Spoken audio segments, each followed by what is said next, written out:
Motion, weekday mornings from 10 to 11. It's time for Sports Time on Sports 56 and 98.5 FM. The first hour of Sports Time is brought to you by Lexus of Memphis. Here are your hosts, Brett Stat Scoresworthy and Brian Davis.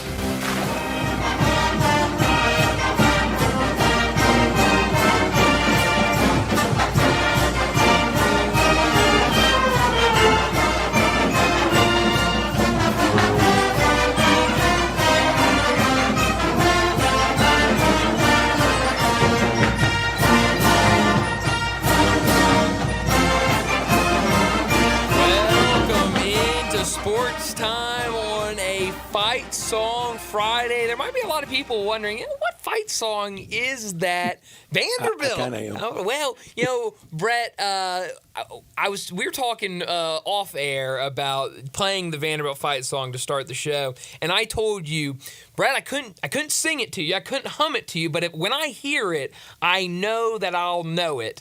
But I'll be honest, when we pulled it up, I was still kind of like, I don't know if this is it or not. And then it finally got to kind of the chorus. I was like, oh, yeah, I somewhat remember this. But yeah, Vanderbilt on a Fight Song Friday to start us off here on Sports Time. Bryant and Brett with you, Connor and Grayson on the other side producing a busy, busy show as we wrap up the week and go into a busy weekend. It is finally that time of the year where everything collides. College football, NFL, NBA, MLB, hockey if you're into that. Everything going this weekend. It's going to be a ton of fun. So we have a ton to get into. But, Brett, how are you this afternoon? I'm doing well. Don't we even have soccer downtown? I believe so. I think we do have soccer. That's right. It 901 in the playoffs? I think that's right, yes.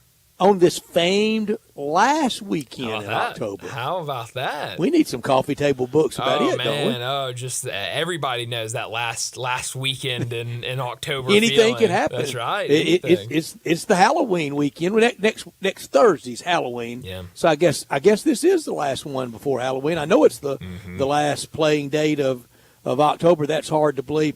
Yeah, all the years I have been a part of Fight Song Fridays. Guarantee you've been doing it 30 years. Okay. Don't know if we've ever had Vanderbilt. How about that? But that just speaks to what Vanderbilt has done this year, finally in the top 25, a top 25 matchup for them this weekend against Texas. And I was saying this earlier. I know we've been on it for a while, Brett, but I feel like right now there are three teams in college football that you could consider America's team. They're all kind of vying for that spot as America's team. Well, two really are. Army, Navy, and Vanderbilt. I mean, those three there are America's teams. U.S. taxpayer pays for two of those That's three. Right. They've got to be America's teams. And I think we get a lot on our investment at two of those three. And, yes. And one of the great private schools in the country, they pay for all their fun, and they're having it this year. I'm just not there on it, that Vandy can keep it going. I think Texas – you would expect them to wake up. If they don't, then even a narrow game, it's a big favor, a big point spread. We'll do that at 5:30. We'll make our picks. But now we'll just talk the prospects of winning and losing. Yeah. If Texas were to lose, oh man, in some ways that would be bigger than even beating Bama. Yes, I think so. Yes, it'd be crazy. I mean, just beating Texas alone would be insane, but doing that the same year you beat Alabama, I mean. And then through the record books, and Arkansas did it in 2003. Arkansas did it, I think, in 2003 in back-to-back weekends, both on the road at Bama, at Austin, and it was rare. It will send people scrambling through record books to find somebody, that beat Texas and Bama in the same year. I know Arkansas did it in 03, did it on the road, but Vandy will be in there with very few. No, absolutely. So, I mean, it's going to be big. I want to say that was a first time in 03, wow. but 03 is a long time ago even for me. It sure is. But, no, I mean, it could be, it could also, on the other side, be a very sobering game for Vanderbilt. Would it be, Brian? Aren't they just total house money the rest of the way? I think so. But I think when and I don't mean that disrespectfully. No. no, not at all. I mean, I think you ask any Vanderbilt fan, they say, "Oh yeah, this no matter what happens the rest of the way, this has been a great season." But I think I mean more sobering of, I think every game it's been we're in it, we have a chance, we're going to win this game. There's a chance. I think it can be easily believed that it could get ugly early tomorrow if Texas plays the way Texas has for most of the season. But, we'll have to wait. That's the beauty of college football. We'll have to wait and see. Really, anything can happen. All right, let me play the other side of that. When does Texas really look good? That now up at Michigan's not that sporty. Well, that's the thing. I think Red River, no. Oklahoma hardly can defend itself. Yeah, I think it was Monday when we were talking to David Cobb, and you asked him about that game, and he says, I mean, look at their schedule. We thought this game was going to be big. Michigan, we thought Oklahoma would give them a when have they been challenged before? They couldn't Georgia? shake loose from Mississippi State. No, and Mississippi State, that was a close game. I think 10-point game, and certainly struggling year. Exactly. So no, that's a really good point. Texas certainly has not, I think, lived up to the dominant team we thought they would be before the season started. All right, let's go to the really optimistic side for Vanderbilt. Okay. You want to? Please. Hey, I anchor down, Brett. They pull the upset. Goalposts come down again. Goalposts just down everywhere. Forget goalposts the rest of the year. I mean, just tear them down. Tear them down pregame. That's right. Then they go on the road at Auburn. Okay. Back at home against South Carolina. Okay. I win or lose this weekend. Those two are winnable. I think, fighting chance in both of them. Open date before Vandy goes, I will say the most important trip ever to Baton Rouge in Vandy football history. Oh, man. Yeah. Without looking, I bet they don't play that often. No. They haven't played that often. Vandy goes to Baton Rouge and then wraps it up Thanksgiving weekend against Tennessee with a slot for the college football playoffs on the line. Oh man, Brett, that would be okay. Sounds like a dream, but man, that'd be fun. That'd be fun. Let's just go back to house money. Yes, let's just go back to anything goes. It's been a great year for Vandy. But this weekend, it does have the convergence of everything. Tonight, finally, the World Series here. And I am so ready. And I hope at some point tonight, it'll probably be the latter innings, plop down and get to watch a good portion of it tomorrow night, too. But we'll go rat-a-tat-tat. Somebody could be up 2-0 or down 2-0 or could be split headed back to New York. We know it won't be any weather delay tonight and tomorrow night because it looks perfect in Hollywood for the World Series. That's going to be fun. And tomorrow night the Grizzlies are back home. Yeah. But first, a really, really key game, as key as Game 2 can be in Houston. Sure, yeah. I mean, I think tonight is really going to set up what I think is going to be a great weekend of sports, especially here locally in Memphis. I mean, you look at just what's going on tonight. You got Game 1 of the World Series. As that game's getting to its later innings, you've got this big game tonight in college football between Boise State and UNLV. And then right in the middle of all of that, Grizzlies on the road against the Rockets, with the Grizzlies being 1-0. Rockets thinking for a large portion of that first game against Charlotte that they would be 1-0 before they kind of let Charlotte come back and win that game at the end. So they're going to be out for blood to try to pick up a win tonight against the Grizzlies. So if you're a local fan here in Memphis, I think tonight's going to be a fantastic night that's only going to lead into what's going to, I think, going to be a terrific weekend of sports. And then tomorrow morning, who's doing the double? Who's doing Memphis and Charlotte tomorrow morning, or a trip to Oxford tomorrow morning, and then getting back for the Grizzlies home opener tomorrow night? I guarantee you a lot of people are going to do it. Our friend Bruce Marshall will join us from in the area today. When he joins us, he will be with me tomorrow morning in the Grove, and he really upset that he didn't have a Grizzlies game tonight, and the Tigers or Ole Miss wasn't staggered a little bit, because a lot of those times when he comes to this area, it's 3 games, 1 Friday night, 2 Saturday. Yeah, I remember either last year or the year before he came in and did, and it was like an Ole Miss game, a Tiger game, and then I think Grizzlies in Minnesota or something like that. Like it lined up really nicely for him. It sure did. That was exactly it, right? Yeah, and it was. I remember it being a lot of fun and him talking about how much he loved it. So, man, I hate that he's missing out on that. But, he's going to be in for a great environment tomorrow because, Brett, you've told me down in Oxford, and I've seen it on social media, it is crazy. The energy down there is at an all-time high.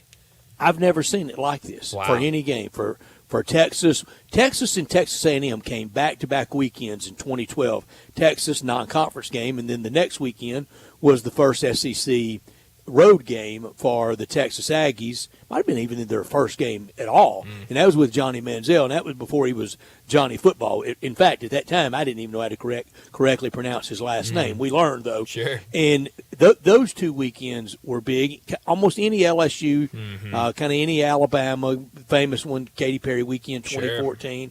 Sure. We've had busy games this year, but this is peak. I mean, there's nowhere to park. I'm telling you, tomorrow morning, in all seriousness, coming from Memphis, whether it's downtown, midtown, out east, Collier, wherever, from DeSoto County, wherever you're coming from tomorrow morning, I would really say leave about 6:30 or 7 at the latest. Holy cow. Wow. That's crazy. I mean, because they're just talking about from the interstate, from 55 down Highway 6 to Chucky Mullins Drive or even to West Jackson Avenue. Just good luck. Holy cow. When I parked, I knew I said, I'm not seeing my car again until Sunday morning. Not even going to attempt it. That's crazy. Well, I'm glad. I mean, that's going to make for a great environment tomorrow in the Grove and then in the stadium for that game. And, a big one for Ole Miss and Oklahoma. I think, both could really use a win. Ole Miss, still trying to be where they're at. And Great Oklahoma point. looking to try to, make something out of this season. Both really need it. Oklahoma kind of just need anything positive to happen. And Ole Miss, the two losses have been on the sports cruel and unusual pain threshold way, way up there. Somebody asked me today, so that was a tough one at LSU. I said, are you over it yet? 'Cause I sure as hell am not. And I'm not. And both of those games, this is what really drive you. I do not think Ole Miss was overrated in the preseason. Yeah. I don't think it has performed well enough. And that happens sometimes. Both of those games, Ole Miss had the ball with around 2 minutes to play to run the clock out and couldn't do it. Both of those games had fourth downs on both opponents. Kentucky deep in their own part of the field, and LSU really needing a miracle. And Nussmeier made it just a quality throw. Did. So that's how far you're away, and you might as well be a million miles away as to be a mile away. Yeah. So it's two L's. It sure is. They're not changing. No, they're not. And so big game for Ole Miss tomorrow. And you mentioned, the other football game in this area at Simmons Bank Liberty Stadium tomorrow morning, Memphis and Charlotte. We'll talk a lot more in depth about this game later. Tigers can't in lose. the hour. No, this is a must-win game for them as well. A game they should win. I mean, we'll get to our picks at 5:30, but you look at this line and a very, very big line for the Tigers. And I'll mention this right now.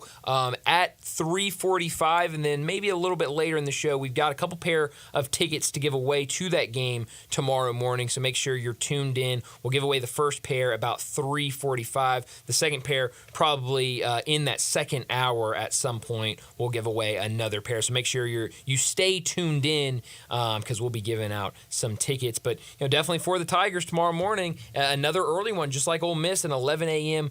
kick against the Charlotte team that a strange year for them, and Biff Poggi I think is a very interesting coach. I really like him, but I saw some comments at his press conference where he said we're gonna decide our quarterbacks like we decide the offensive line. Whoever has the best week, he's gonna be who starts for us. And I don't know if, especially this late in the season, I don't know if that's how you want to go about deciding your starting quarterback.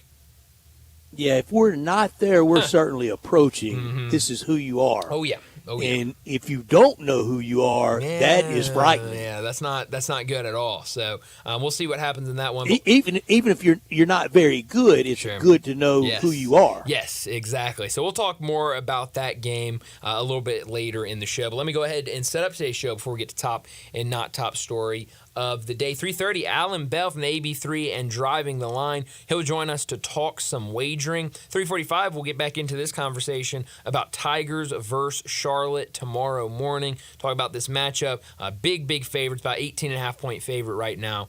the Tigers are. 4 o'clock, Bruce Marshall from Vegas Insider, CBS Sports, and BAMSports.net. He'll join us. We'll talk some more wagering with him. We'll do a lot more NFL with Alan Bell at 3:30. Get to a couple of college plays with him also. But then at 4 o'clock, we'll focus mainly on college games and then get to a few NFL towards the end. 4:30, we'll talk about the Grizzlies as they play game number 2 tonight in Houston against the Rockets. We'll break down that game a little bit. We'll also talk about some other news going on in the NBA. We had some fun games last night, another doubleheader on TNT, so we'll talk about that at 4:30. 4:45, we get to big number of the day. 5 o'clock, Ty Richardson from ESPN Arkansas will join us to talk the Razorbacks and the SEC. We got to talk Razorback football with him, but also the basketball team tonight, a charity exhibition against Kansas. So that's going to be a big one. Kansas, preseason number 1 team in the country. So we'll get Ty's thoughts on what he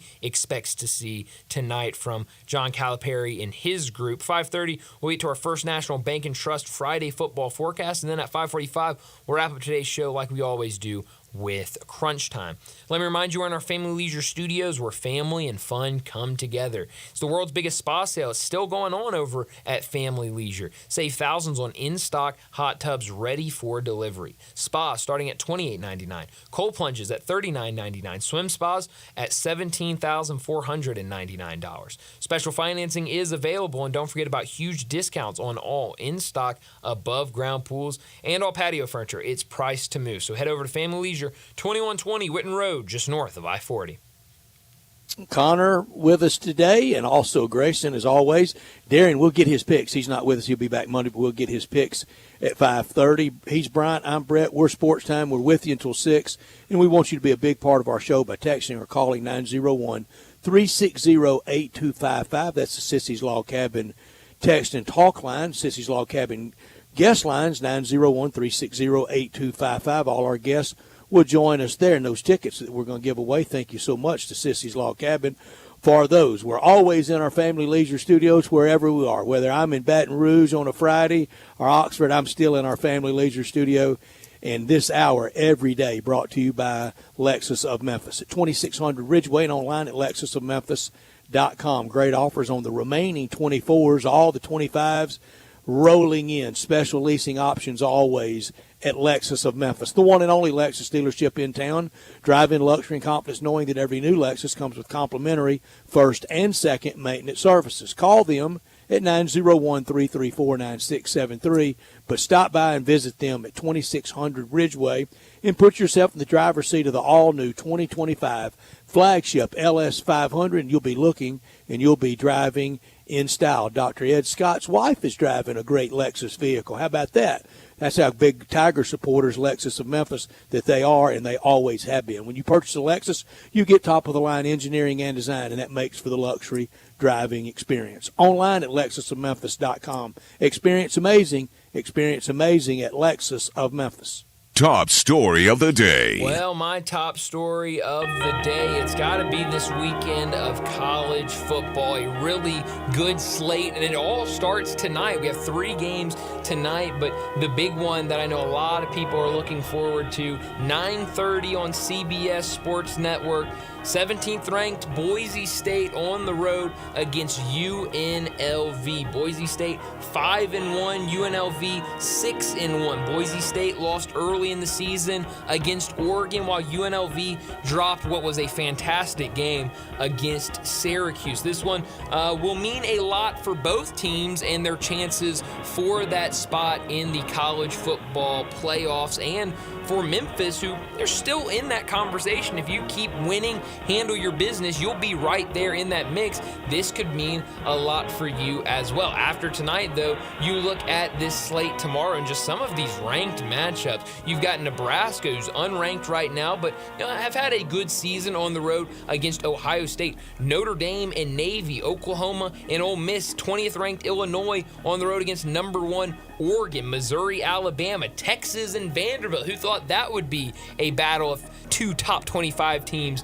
before the season started? LSU at Texas A&M, SMU, who back-to-back weeks in the top 25, pull a big game for them tomorrow night on the road against Duke. Those are two teams, two 6-1 teams. So I think tomorrow we're going to learn a lot about a lot of these teams with some really, really good matchups. And Monday we'll have, I'm sure, maybe a better picture of who a lot of these teams are. But with the way this season's gone, it's been a lot of chaos, a lot of unknown. Who really knows what we'll learn? Keep the chaos coming. I hope we don't know any more on Monday than we know right now, but might have a little more clarity. My top story is Elimination Saturday. Ole Miss can't take another L, and probably even if they win out, can't get in the college football playoffs. The loser of Bama, Mizzou, I think they're out of the playoffs. LSU, A&M loser, really, really damaged, maybe eliminated. IU can't lose with game day in Bloomington. Illinois can't lose to Oregon. Loser of SMU Duke, no playoffs. Coach Prime can't lose to Cincinnati, and the Tigers can't lose to Charlotte. If you win tomorrow, you don't advance in any big, far-flung, sexy bracket. There's nobody's like peeling their name off and moving you along in a bracket. But if you lose, you go to the football version of the Isle of Elk. You're out there by yourself. Enjoy some second-rate bowl because that's where you're going. That's right. Not top story of the day. My not top story of the day, it's got to be the Grizzlies. Tonight, they're on the road again against the Houston Rockets, but tomorrow night, they make their way back to the Bluff City for their home opener tomorrow night, 7 o'clock, against the Orlando Magic. Tonight, in this matchup against the Rockets, they're going up against a Rockets team that are looking to improve after major improvements last season. I believe it was an 18 or 19 game improvement last season from the year before. This year, they're looking to improve more, but they started 0-1 after falling to the Hornets in game 1. You know they'll be out for blood, trying to get that first win of the season. The Grizzlies, on the other hand, 1-0, looking for another win to return back home with a 2-0 start against the Orlando Magic. And that Orlando Magic team tonight, they're also playing at home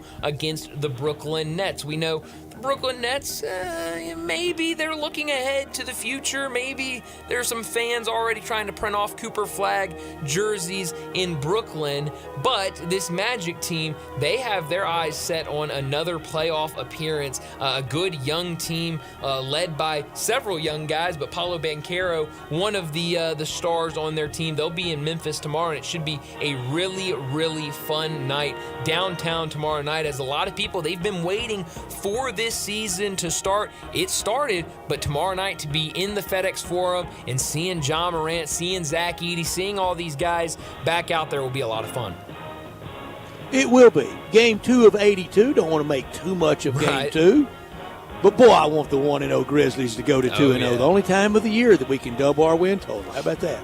That's go right. to 2-0. A 2-0 start would make tomorrow night, that's already going to be fun, already going to be festive, even more so. 24th home opener for our beloved Grizzlies. We waited forever to be Major League, and now we are. In 24 years, never, ever will I take that for granted. Also tomorrow night and tonight, the Zach Edey scrutiny will be fun for some. I think he'll be fine, because you know why, Bryant? Why's that? You can't teach 7-3. No, you can't. That size, you can't teach. We'll see what he looks like tonight. And should be a good matchup. Alperen Sengun on the other side. I don't know if Steven Adams is going to play. I know he didn't play in that first game. I don't think so. I don't think he will. We know who will be back, though, tonight. Dylan the Villain. How about that? Our friend, DB. Will we get a stare down again? Did he stop doing that? I hope Is he still so. I don't want him changing. No, I don't either. But I didn't know if that was just last year thing. It didn't bother me here. Some of the playoffs talk that year against Golden State. No, it was against LeBron. Yeah, it was. Come on, man. Don't tug on Superman's cape. It's But- LeBron. But we mostly liked it here, so Oh, for all sure. that's changed is him Absolutely. changing clothes. Exactly. No, I'm all for it. So we'll see. That should be a fun one later tonight. A 7 o'clock tip down in You better Houston. match his intensity. Better, because you know he's going to bring it on the defensive end of the court. That's for sure. That'll do it for top and not top story of the day. Let's go ahead and get to our first break. And when we come back, we're talking some wagering with Alan Bell. Start your day with Sports 56 Mornings with Greg Gaston and Eli Savoy. Weekday mornings from 7 to 10, right here on Sports 56 and 98.5 FM.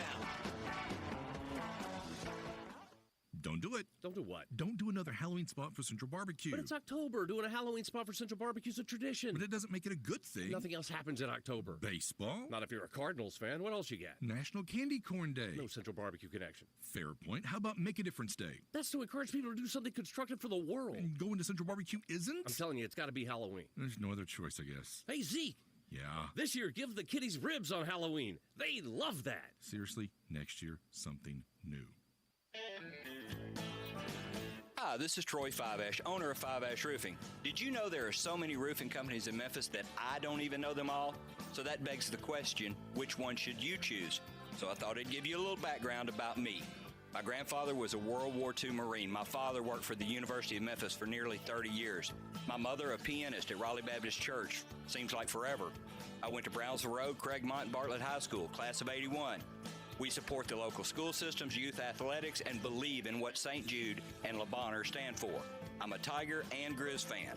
The point? Memphis is my home. Five-Ash Roofing will be around if you ever have a problem with the service we provide. Five-Ash Roofing, fair, honest, and ethical, with deep local ties in our community. 367-0050 or memphisroofer.com. Five-Ash Roofing is what we do. We're here for you. Step up your wings game at East Coast Wings and Grill. With 60 wing flavors and 7 heat indexes, do you have what it takes to turn the heat on your wings up to insanity? East Coast Wings and Grill is family friendly with a large variety menu to satisfy the whole bunch. Sign up today for their loyalty program and taste the rewards. For every dollar you spend, you collect a point. Earn 100 points and receive a $5 reward. Next to Lowe's on Highway 64 in Bartlett, come try America's best wings at East Coast Wings and Grill. Do you know one of the best things you can do for your employees or family's health? Provide Arctic Clear bottled water. Arctic Clear bottled water is your locally owned and operated bottled water provider. Arctic Clear is 100% natural spring water with free delivery and setup, dependable service, and no long-term contracts. What an easy choice. Call Jeff Manus today, 901-382-2363, or visit arctic-clear.com. Arctic Clear bottled water. Call now, 382-2363. That's 382-2363. Spencer here with ATC Fitness. There's no better time of the year than now. Football and fitness go hand in hand in the fall. And with individual screens on each piece of cardio and multiple big screens throughout the rest of the club, you'll never miss a bit of the action watching your favorite team. ATC Fitness continues to be the Mid-South's choice for fitness, family-owned for 30 years, and proud supporters of Coach Silverfield and the Memphis Tigers. Join online at atcfitness.com. ATC Fitness. Exercise your way to look good. Jason's Deli. When you're dining in or picking up curbside, you can expect wholesome food and no surprises. Just delicious sandwiches, crisp salads, and clean quality meals made with the freshest ingredients and no artificial trans fats, MSG, high fructose corn syrup, or artificial colors and dyes.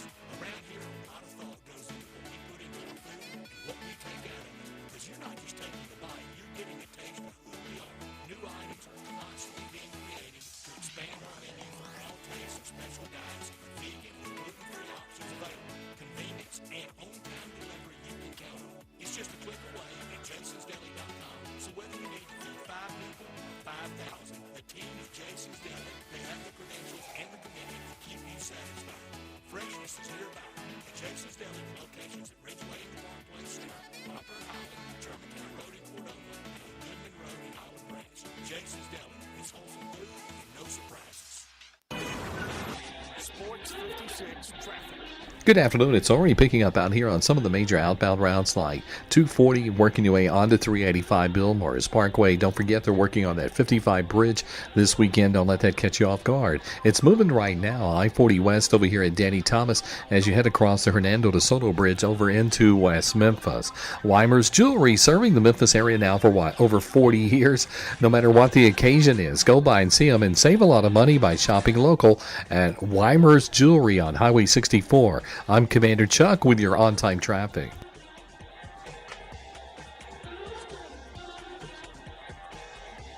Now back to Sports Time on Sports 56 and 98.5 FM. This hour is brought to you by Lexus of Memphis.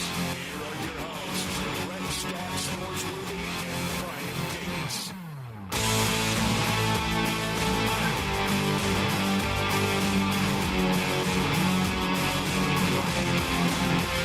Welcome back into Sports Time. Bryant and Brett with you as we're in our Family Leisure Studios, and joining us now to talk some wagering, Alan Bell from the AB3 and Driving the Line. He joins us on our Sissy's Log Cabin guest line. Alan, thanks so much for joining us. A lot of games to get to, and I don't want to waste any time because I just want your thoughts on this game. We'll start in the NFL, and I'll start with Sunday Night Football. Cowboys on the road in San Francisco. Alan, you know the Cowboys are my team. I bleed blue for the Cowboys. Right now, San Francisco, a 4.5-point favorite Sunday night. The total at 47.5. What do you like in this one? Hey, well, first off, I appreciate you guys having me back. And, this game is so strange and tough to predict, right? Mm-hmm. Because Dallas is a completely different and better team on the road than they are at home. And there's not much that I can really trust in San Francisco here. You know what I like? I like the under in this game. The total's going to keep going up. It's at 47.5. It's at 46 yesterday. And it's going to continue to go. By the time we get to Sunday night, it might be 49. I like the under. Quite frankly, I think this is going to be a game that points are going to be at a premium. Mm-hmm. Under 47.5 and even climbing to as much as 48, 49. Alan, how much does a game like that, if you bet it right now at 47.5, how much does that have to go up for you to try to middle it? Mm. Oh, man, that's a great question, right? You like to get, you like to have a little bit of a cushion, at least 3 points, because you got field goals. Or you just swap and juice. Yeah. Yeah, pretty much, man. Those are tough. Those are really, really tough. I normally, instead of middling, I look to go with a team total, either over or under. And I haven't looked at those yet, but that's really where I generally go. Because, man, it is tough to get it right at 48, 49. It is really, really difficult. It is tough. Detroit's an 11-point favorite over the Titans. Boy, you talking about two franchises headed in diametrically opposed directions. The Titans just all that they've been through, trading A.J. Brown, trading Derrick Henry, firing Mike Vrabel. Rand Carthon better get it together. Even the moves they've made this week with D. Hoppin and the linebacker. Is this easy for the Lions? 11 points, an NFL point spread at 11. Yeah, you know what? I think it's too easy.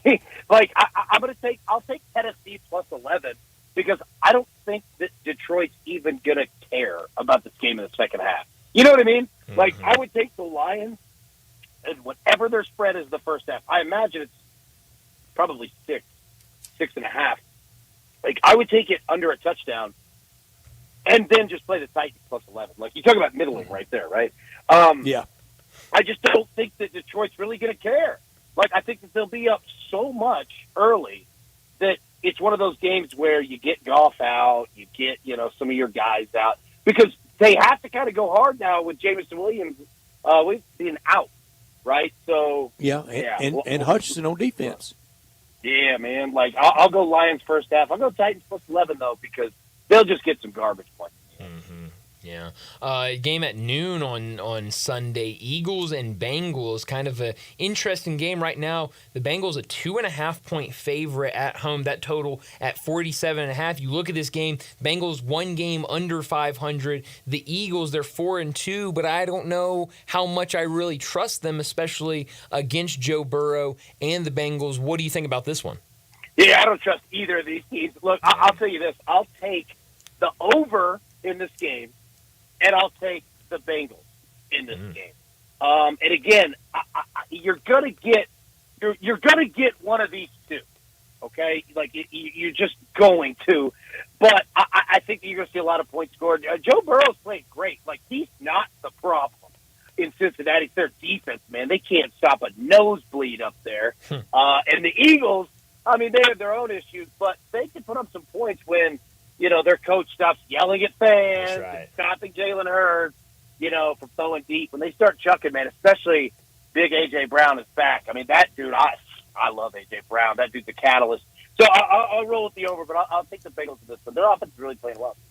A.J. Brown's running mate, D.K. Metcalf at Ole Miss, he might miss the game on Sunday in Seattle. Why is Buffalo favored 3 points at Seattle, making that cross-country trip? Everybody talks about it when Seattle does it. In Seattle, they have it down. Buffalo, with their quarterback, the only starting quarterback in the league that hadn't thrown an interception, but a 3-point favorite on the road with the 12th man? Yeah, it's tough, man. You know what? You just said it right there. That's the reason.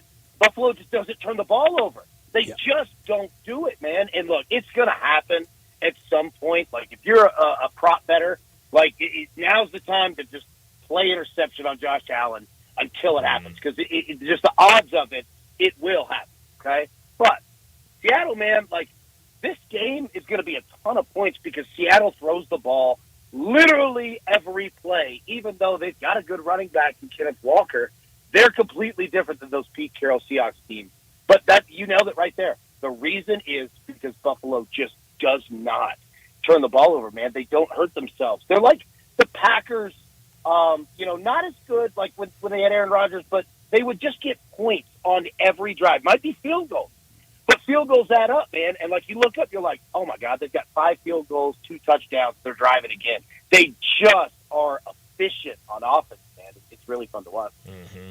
Another team that's favored on the road this weekend are the Chicago Bears. They're a 3-point favorite right now as they head to D.C. to take on the Commanders. Right now, that total at 43.5. I don't know. It seems like Jaden Daniels is doubtful to play Sunday, which I think is a big reason why this line is where it is. But right now, looking at these two teams, both with very young rookie quarterbacks, both those rookies playing good ball right now. What do you like right now in this with Chicago 3-point favorite, that total at 43.5? Yeah, man. Like, I don't think Jaden Daniels is going to play, right? I think that, the franchises say, look, man, like, just keep this kid, like, keep him healthy. Mm-hmm. We don't have to throw him out there right now. And you've got a good backup in Marcus Mariota who played well. Now, Mariota won't do that all season. He'll regress back to the mean. But right now, he'll give you – it's kind of like Ryan Fitzpatrick there in the NFL for a while. He'd always step in, have a couple good games, but there's a shot clock on that. You can't let them go more than 3 or 4. I like Washington in this one, and that's nothing against Chicago. Chicago's playing much better football. Caleb Williams is playing much better football. I really enjoy them, but Washington's a good football team too, man, and I like Marcus Mariota here. I'll roll with the Commanders on that. All right.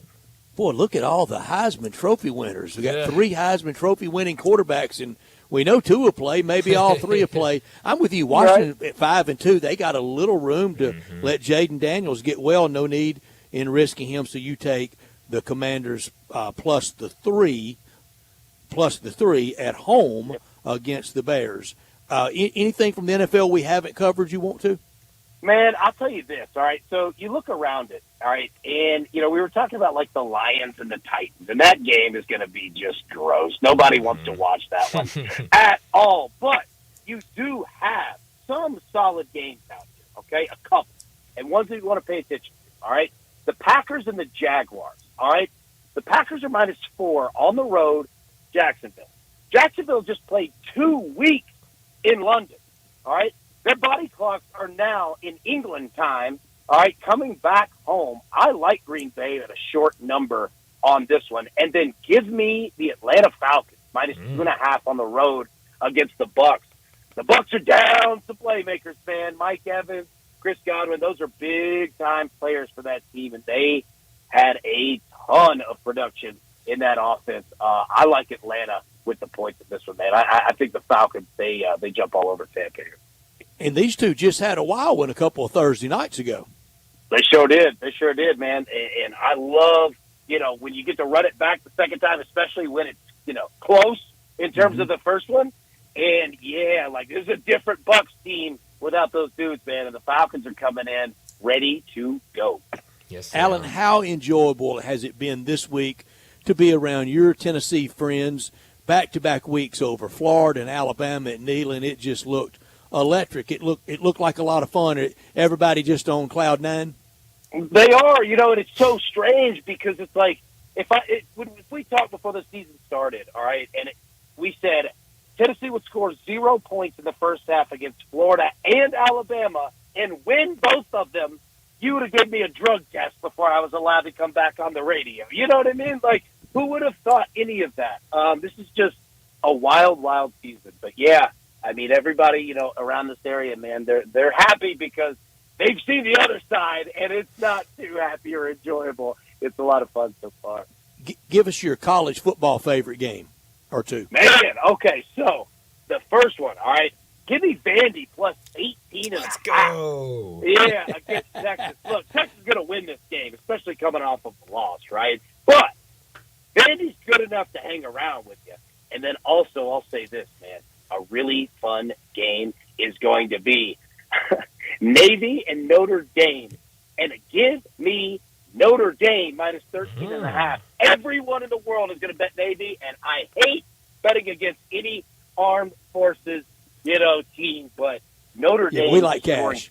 Yeah, Notre Dame is scoring, and I know Navy is too, but Notre Dame, since that loss, they have been an ATM machine, and I'll keep riding it till they tell me not to. And then Ole Miss, what do we do? Minus 20 against Oklahoma. We riding that? We like that? I'm riding it. I say you take the Rebs.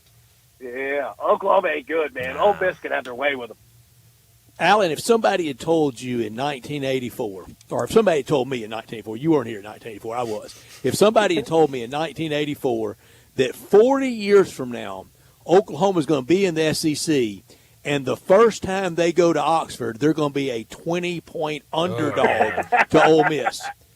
I know. I would have disagreed with you. It's wild, right? It's like, man, you stepping into Vaught Hemingway, you go get it, man.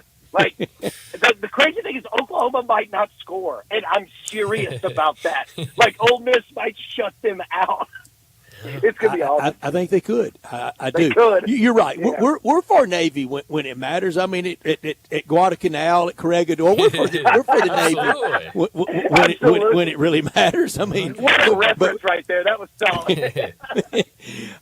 Alan, give us a World Series tidbit or two if you have it. Yeah, I'll tell you this, man. All right, so you got game one tonight, Garrett Cole on the mound for the Yankees. And remember this, the Dodgers team is completely built off American League players, Shohei Ohtani, all right? Both Teoscar and Kike Hernandez. They've all come from the AL, and Freddie Freeman played against Garrett Cole in the World Series and mashed all over him. What I mean is the Dodgers hitters have history against Garrett Cole. The Yankees do not against your boy for the Dodgers here, man.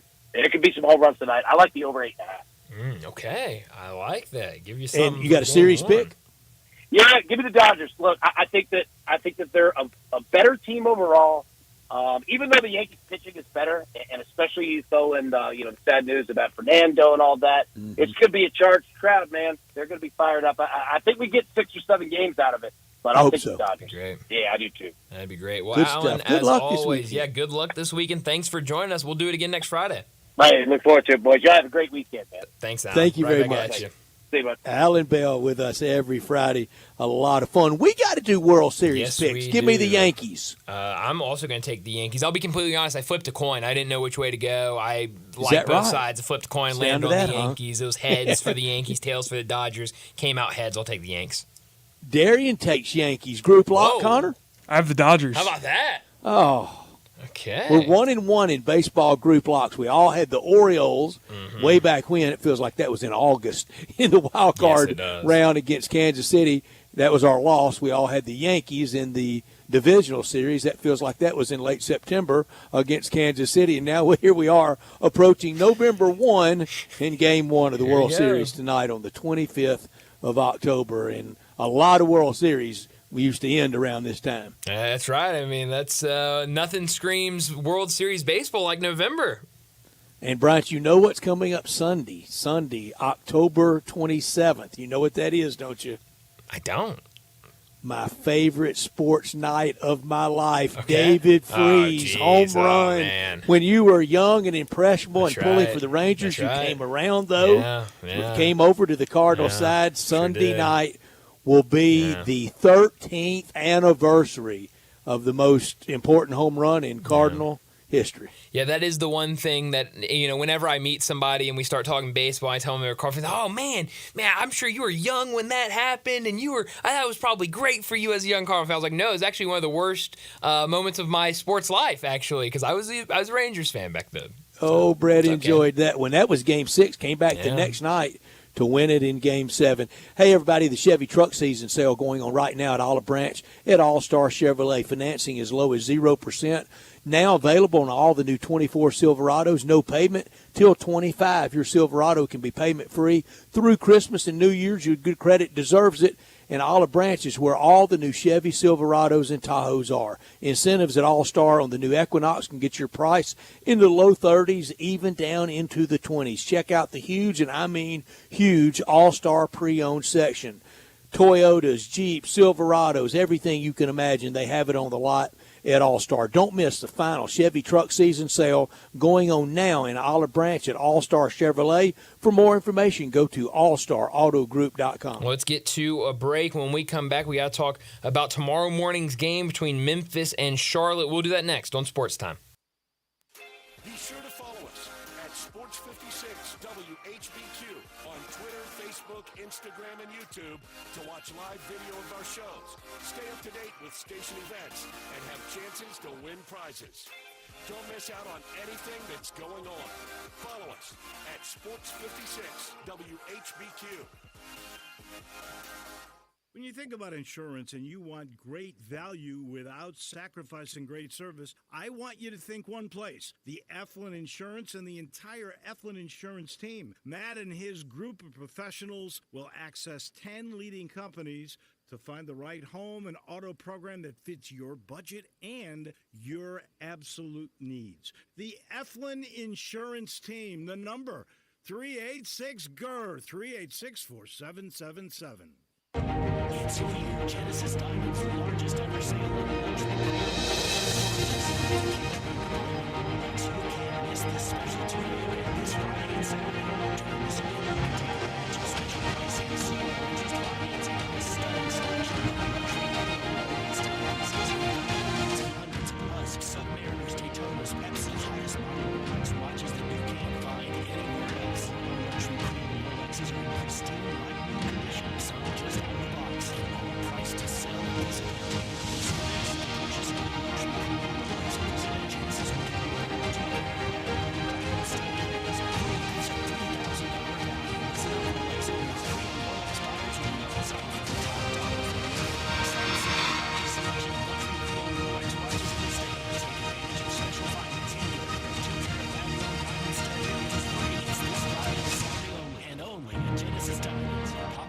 Extended. Join us celebrating 26 years of Napa Cafe. Hi, I'm Glenda Hastings, owner of Napa Cafe, and I'm inviting you over for dinner. Treat yourself tonight with a delightful dinner of scrumptious combinations, fresh salads, homemade soups, or maybe start with an appetizer, like our baked Dungeness crab dip with manchego cheese, lemon, garlic, and French baguette toast. Drift into one of our fresh seafood dishes, like the caramelized sea scallops with curry beurre blanc, black forbidden rice, and Thai mango salad, or our ancho honey glazed salmon with creamy black bean puree, avocado pico de gallo, and jalapeno crema. Maybe you're looking for something cozy and comforting, like our Duroc pork chop with apple brandy demi-glaze and blue cheese bacon mashed potatoes. We have something for everyone. Napa Cafe, open Wednesday through Saturday for dinner starting at 5 o'clock. For reservations, visit our website at napacafe.com.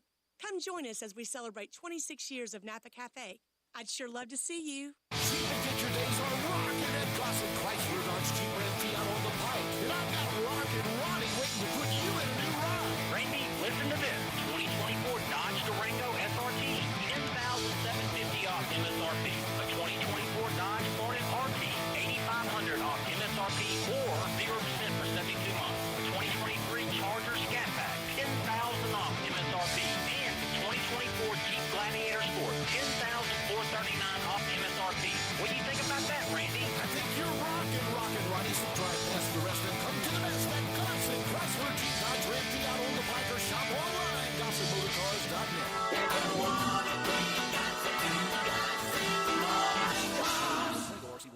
$89,942, MSRP $90,035. Hornet R3808452, MSRP $44,620. Charger PH592,276, MSRP $60,985. Gladiator RL106204, MSRP $56,265. Includes all rebates and incentives and excludes PF695. Excludes tax title and license with approved credit. See dealer for complete details. Dealer stock only. Take your basketball skills to the next level at Shoot 360 Memphis. Shoot 360 is a revolutionary basketball training facility that combines cutting-edge technology with gamification and provides instant, objective feedback with hands-on, one-on-one expert coaching. And now, introducing Shoot 360 Cordova, a newly renovated 50,000 square foot facility with 2 NBA regulation-sized courts, 3 high school-sized courts, and 4 shooting bays with Shoot 360 technology. Memberships are now on a monthly basis. And yes, you can become a member at both locations. Whether you're an aspiring young talent, NBA player, or looking for a unique workout, all skill levels are welcome at Shoot 360 Memphis to learn proper shooting and passing techniques, improve fundamentals, and gain a competitive edge while having fun. Shoot 360 Memphis, now in Cordova and Collierville. Call them today at 901-779-3176. That's 901-779-3176. The future of basketball training is here. Shoot 360 Memphis. Now back to Sports Time on Sports 56 and 98.5 FM. This hour is brought to you by Lexus of Memphis. Here are your hosts, Brett Stacks Norsworthy and Brian Gates.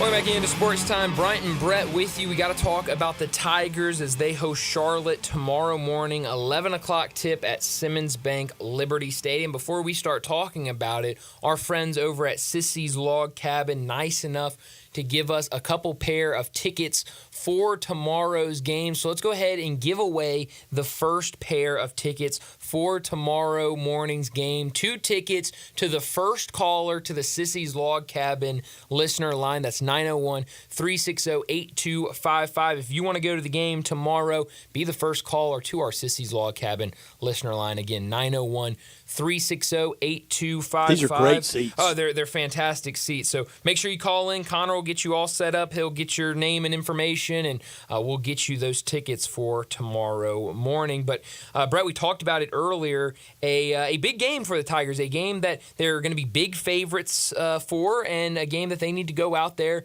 and win handedly, I think. Yeah, 2 weeks ago, won by 18, and that kind of lower margin didn't seem to satisfy some. Last week, a wild game that they had to hang on or really go to the last few seconds, but it was a lot of points scored.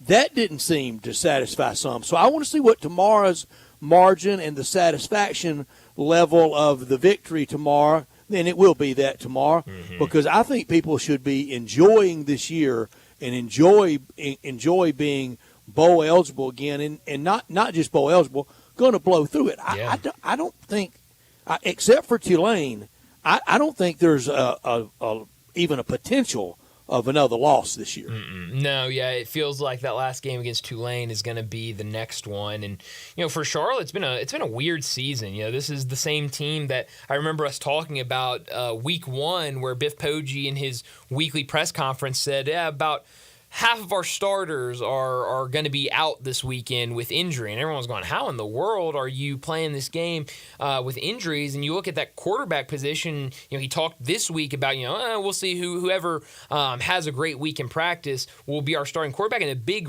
reason for that is because of the injuries to the quarterback position. Max Brown, came in this year. He was a transfer from Florida. Is only a redshirt sophomore. Did not get any run at Florida. He was going to be the starting quarterback to start the season. He gets banged up. He gets injured. They go to some of those backups. Trexler Ivy, who's a walk-on. They've got a young guy, Deshaun Purdy, who came in, and Purdy kind of started to look better towards the end, but now Max Brown's back. He comes in. He looks a little rusty when he comes back from injury. So Tigers defense, they're going to see a lot of run. We talked about this yesterday with Greg Gaston. Biff Poggi and Charlotte, they want to run the ball. They throw a lot of different running backs back there. And last year we were having the same conversation about, Memphis should win this game easily. They're going to be able to handle this Charlotte offense. And then Charlotte went to the ground game. And if I remember correctly, it was a running back that had barely gotten any carries all year long and torched Memphis's defense. And that game went to overtime. Memphis ultimately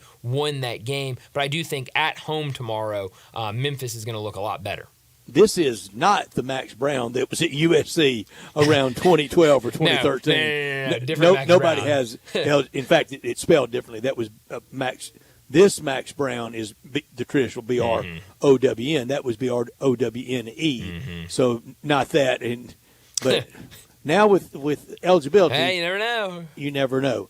And also with COVID, boy, I shouldn't even go there. I'm in too good a mood for the dumbest era of American history. Yeah. But Bryant, you talk about Charlotte and their injuries and their position grouping.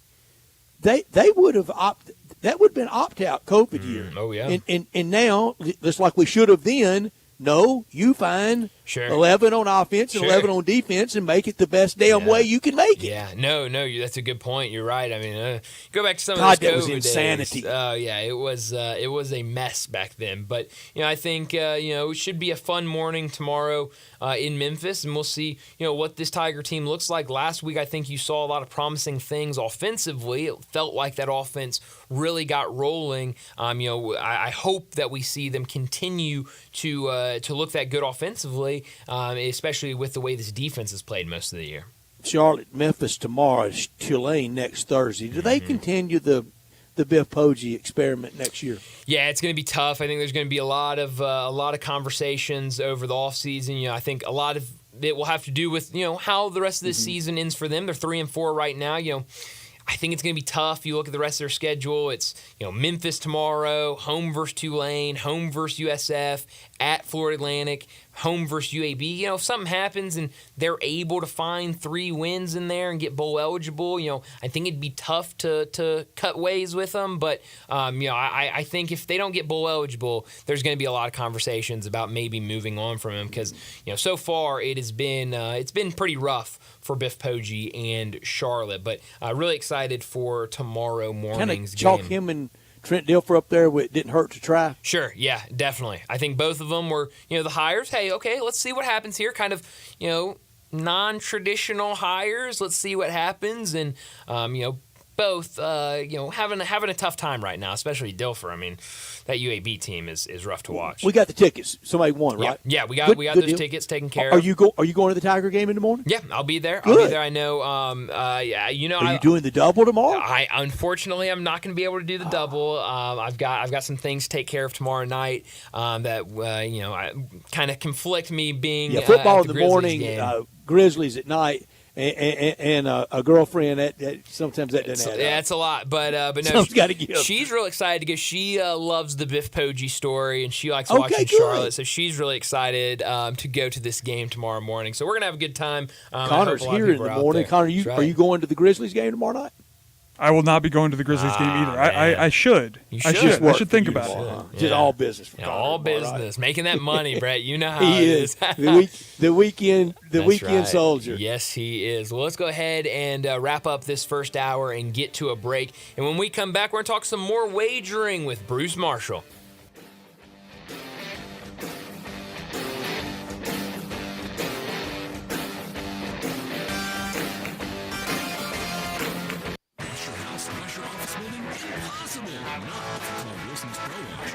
Fence, driveway, warehouse, store, hotel, even cars and trucks to always squeaky clean and beautiful after pressure washing by Wilson's Pro Wash. Wilson's specializes in cleaning all hard surfaces, concrete, stone, brick, and mortar, even wood and vinyl siding. Then Wilson's conceals their surfaces so they stay looking brand new. Call Wilson's Pro Wash,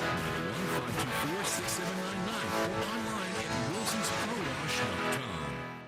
Locally owned and operated for over 40 years, Automatic Gates Construction tailors custom gate solutions for all your residential, commercial, and industrial needs, including repairs, maintenance, and installation. Automatic Gates Construction specializes in designing and installing automatic gates and fencing that seamlessly blends security, functionality, and aesthetic appeal. Elevate the safety and efficiency of your property with a premium gate solution.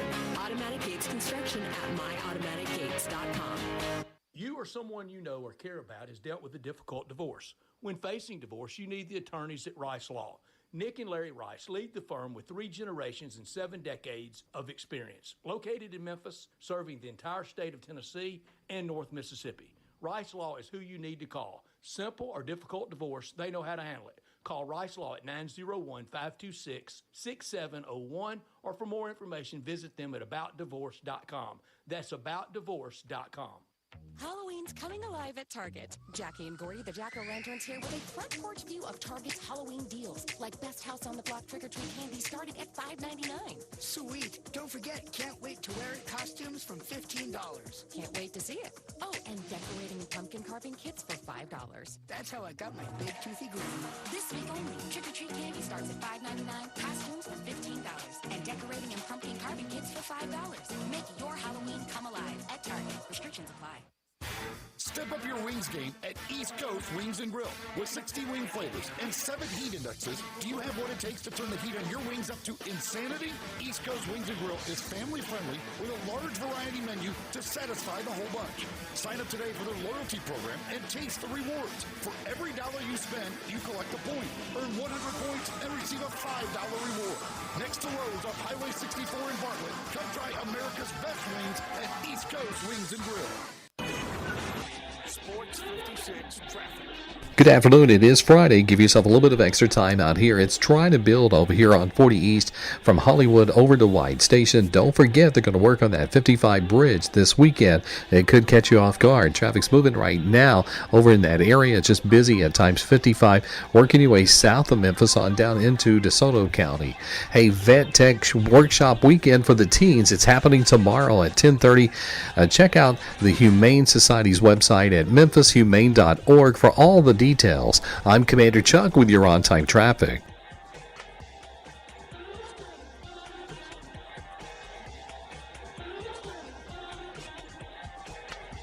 This is Original Sports Station. We are Sports 56, WHBQ Memphis, and W253 DF Memphis. Sports Time. Sports 56. This hour is brought to you by Wilson's Car Wash, residential and commercial pressure washing service you can trust. Here once again are Brett Norsworthy and Bryant Dacre. Welcome back into Sports Time. Bryant and Brett with you on this Friday afternoon. We've been talking about a lot of these games for the weekend, but we got to talk some more wagering. So let's go ahead and get to Bruce Marshall. Joining the guys every Friday is college football historian and Vegas legend Bruce Marshall from Vegas Insiders, CBS Sports, and his own website, VegasSports.net. With over 30 years on Memphis radio, Captain in Sports Talk, here's Bruce Marshall with Bryant and Brett. Bruce Marshall joins us, probably the closest we've been to Bruce this year, talking to him. He's in the areas. He'll be at Oklahoma and Ole Miss tomorrow morning. So, Bruce, why don't we start with that game, the game you'll be in attendance for. Right now, Ole Miss a 20-point favorite tomorrow morning. That total at 48.5. What do you like tomorrow in Oxford? Yeah, I'm working my way over. I'm actually in Murfreesboro right now, outside of Nashville, and we'll be coming over. We'll be coming over tonight, up from Florida the last few days with the grandbaby. Well, I will be at Oxford tomorrow, but Seth Luttrell will not be. He was Oklahoma's offensive coordinator, and might remember him as North Texas's head coach recently. But he is not there because he was dismissed after last game by Brent Venables. And that awful performance that Oklahoma had against South Carolina. Looks like Jackson Arnold is now back in the fold at quarterback after the Hawkins experiment has ended, after it looked like the Arnold experiment ended a little bit earlier in the season. Now he's blown his redshirt year. So they got real problems at Oklahoma, and this is starting to look, Brett and Bryant, if you remember Bryant, I know Brett does, looks like some of John Blake's teams at Oklahoma. They just don't seem, which made Gary Gibbs' teams look like Bud Wilkinson's teams. That's right. So the offense just isn't going. Now they can, it was a little fluky last week the way South Carolina raced out that big lead. The defense might be able to keep Oklahoma around in this game for a while. They're not going to win. The offense is just too too suspect right now, and this is Ole Miss will score enough points. It's just will they score the points to win? Will they score enough points to get over that spread, which is around 3 TDs?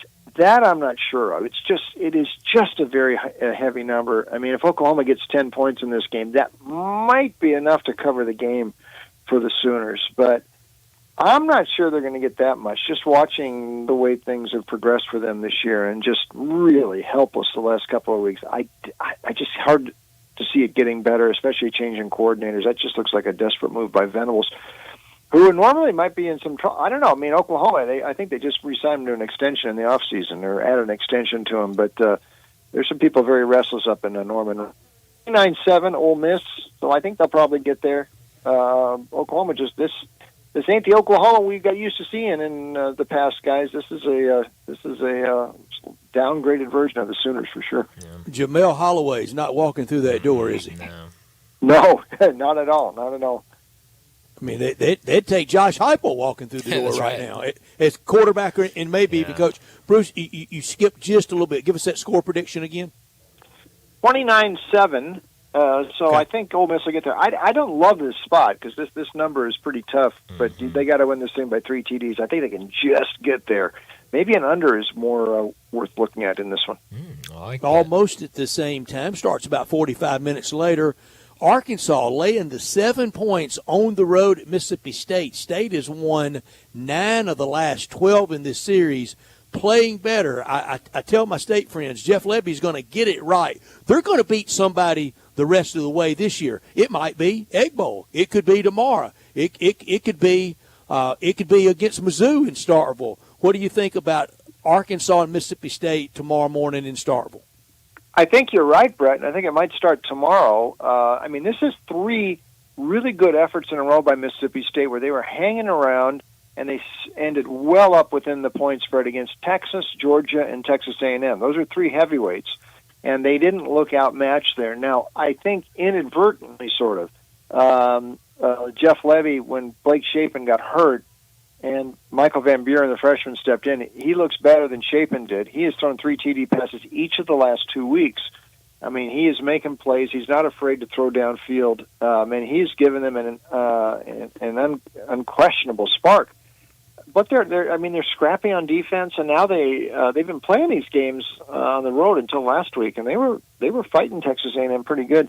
I wonder though about Arkansas too. Sam Pittman ain't safe yet. And the offense is not making a lot of progress here for Petrino. We saw it happen last week against LSU. He is not the guy you want to have in your foxhole if things start going sideways here. And if Petrino ever thought he would somehow get back in and get the Arkansas job, I don't think that was ever realistic unless Arkansas pulled the plug on Pittman before the season ended and made Petrino an interim. I don't think that's going to happen. I'm not sure a scenario where that would have happened anyway, but that's the only way I could see him becoming the head coach. And now, just having him around there, it is not working that well with this offense. So I think this is the day, Brett, that Mississippi State, or tomorrow's the day Mississippi State gets that win we talked about. So I'm going to call it 24-19 Bulldogs. If they get that win tomorrow, Bruce has called it 24-19 Bullies. If they get that win, Levy can go to every state donor. They have a great donor base, and he can say, see, I'm showing y'all. Help me with NIL. This can be done here. Follow me. They'll open the pocketbooks up. If he follows it up with an Egg Bowl win, it'll be unlimited money rolling in. They know. Then they'll know they have then they got a good man as head coach.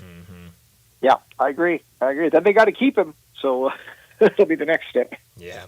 Well, Bruce, let's get back here locally in Memphis. The Tigers back at home tomorrow, but back-to-back home games for them.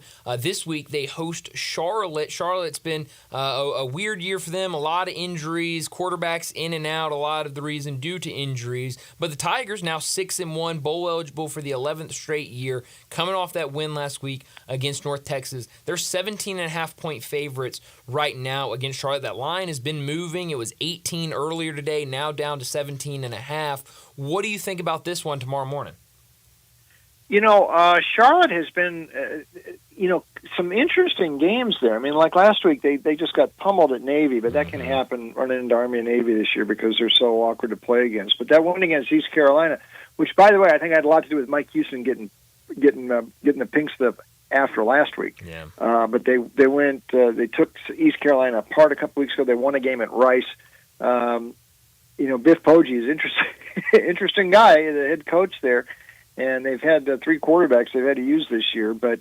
They seem to be able to do some things offensively. They can run a little bit, and they're finding a little bit of success in the air. The bigger news for Memphis, I'm not sure I love laying this price. I think Memphis will win. Charlotte has been so volatile this year, though. I'm not sure they might not be able to get inside this number. Having Liberty lose the other night was a big deal for everybody in the American, and that counts Tulane too. It counts both Army and Navy. It counts those teams in the Mountain West. Get Liberty out of the way. I didn't want to have the committee to worry about a 12-0 Liberty and maybe inviting them to the playoff. Now they've got that loss, and with the schedule, especially losing to Kennesaw State, Liberty is out of the mix. And Memphis is still very much in the running to get into the playoff. They cannot lose this game, though. They will not. I'm not sure they cover it. 31-17, my score forecast here for Memphis. I think they win. Maybe not quite cover it, but all Ryan Silverfield wants is those W's right now because Memphis is setting himself up for they got to keep winning. They have a chance to get in the championship game, and that game against Tulane. I mean, who knows? They can end up playing Tulane back to back at the end of the season. That's something to look forward to in November.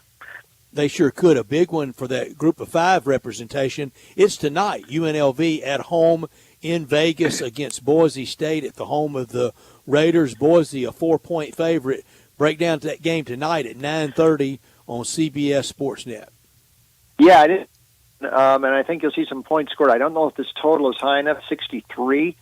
Boise had been going consistently over until that game in Hawaii a couple of weeks ago. They'd gone over 8 straight before that. UNLV has been going over 2. UNLV is going to probably get 2 swings at Boise here, and this will probably be a rematch in the Mountain West title game, and it was the Mountain West title game last year. Tonight's result may determine who would get home field in that matchup there, and the Mountain West is a little bit strange. There's a couple teams near the top that can play, and it's a pretty barren league down lower. So I think these two are the class of the league. Can UNLV tackle Ashton Genty? They didn't tackle him too well last year in the Mountain West title game.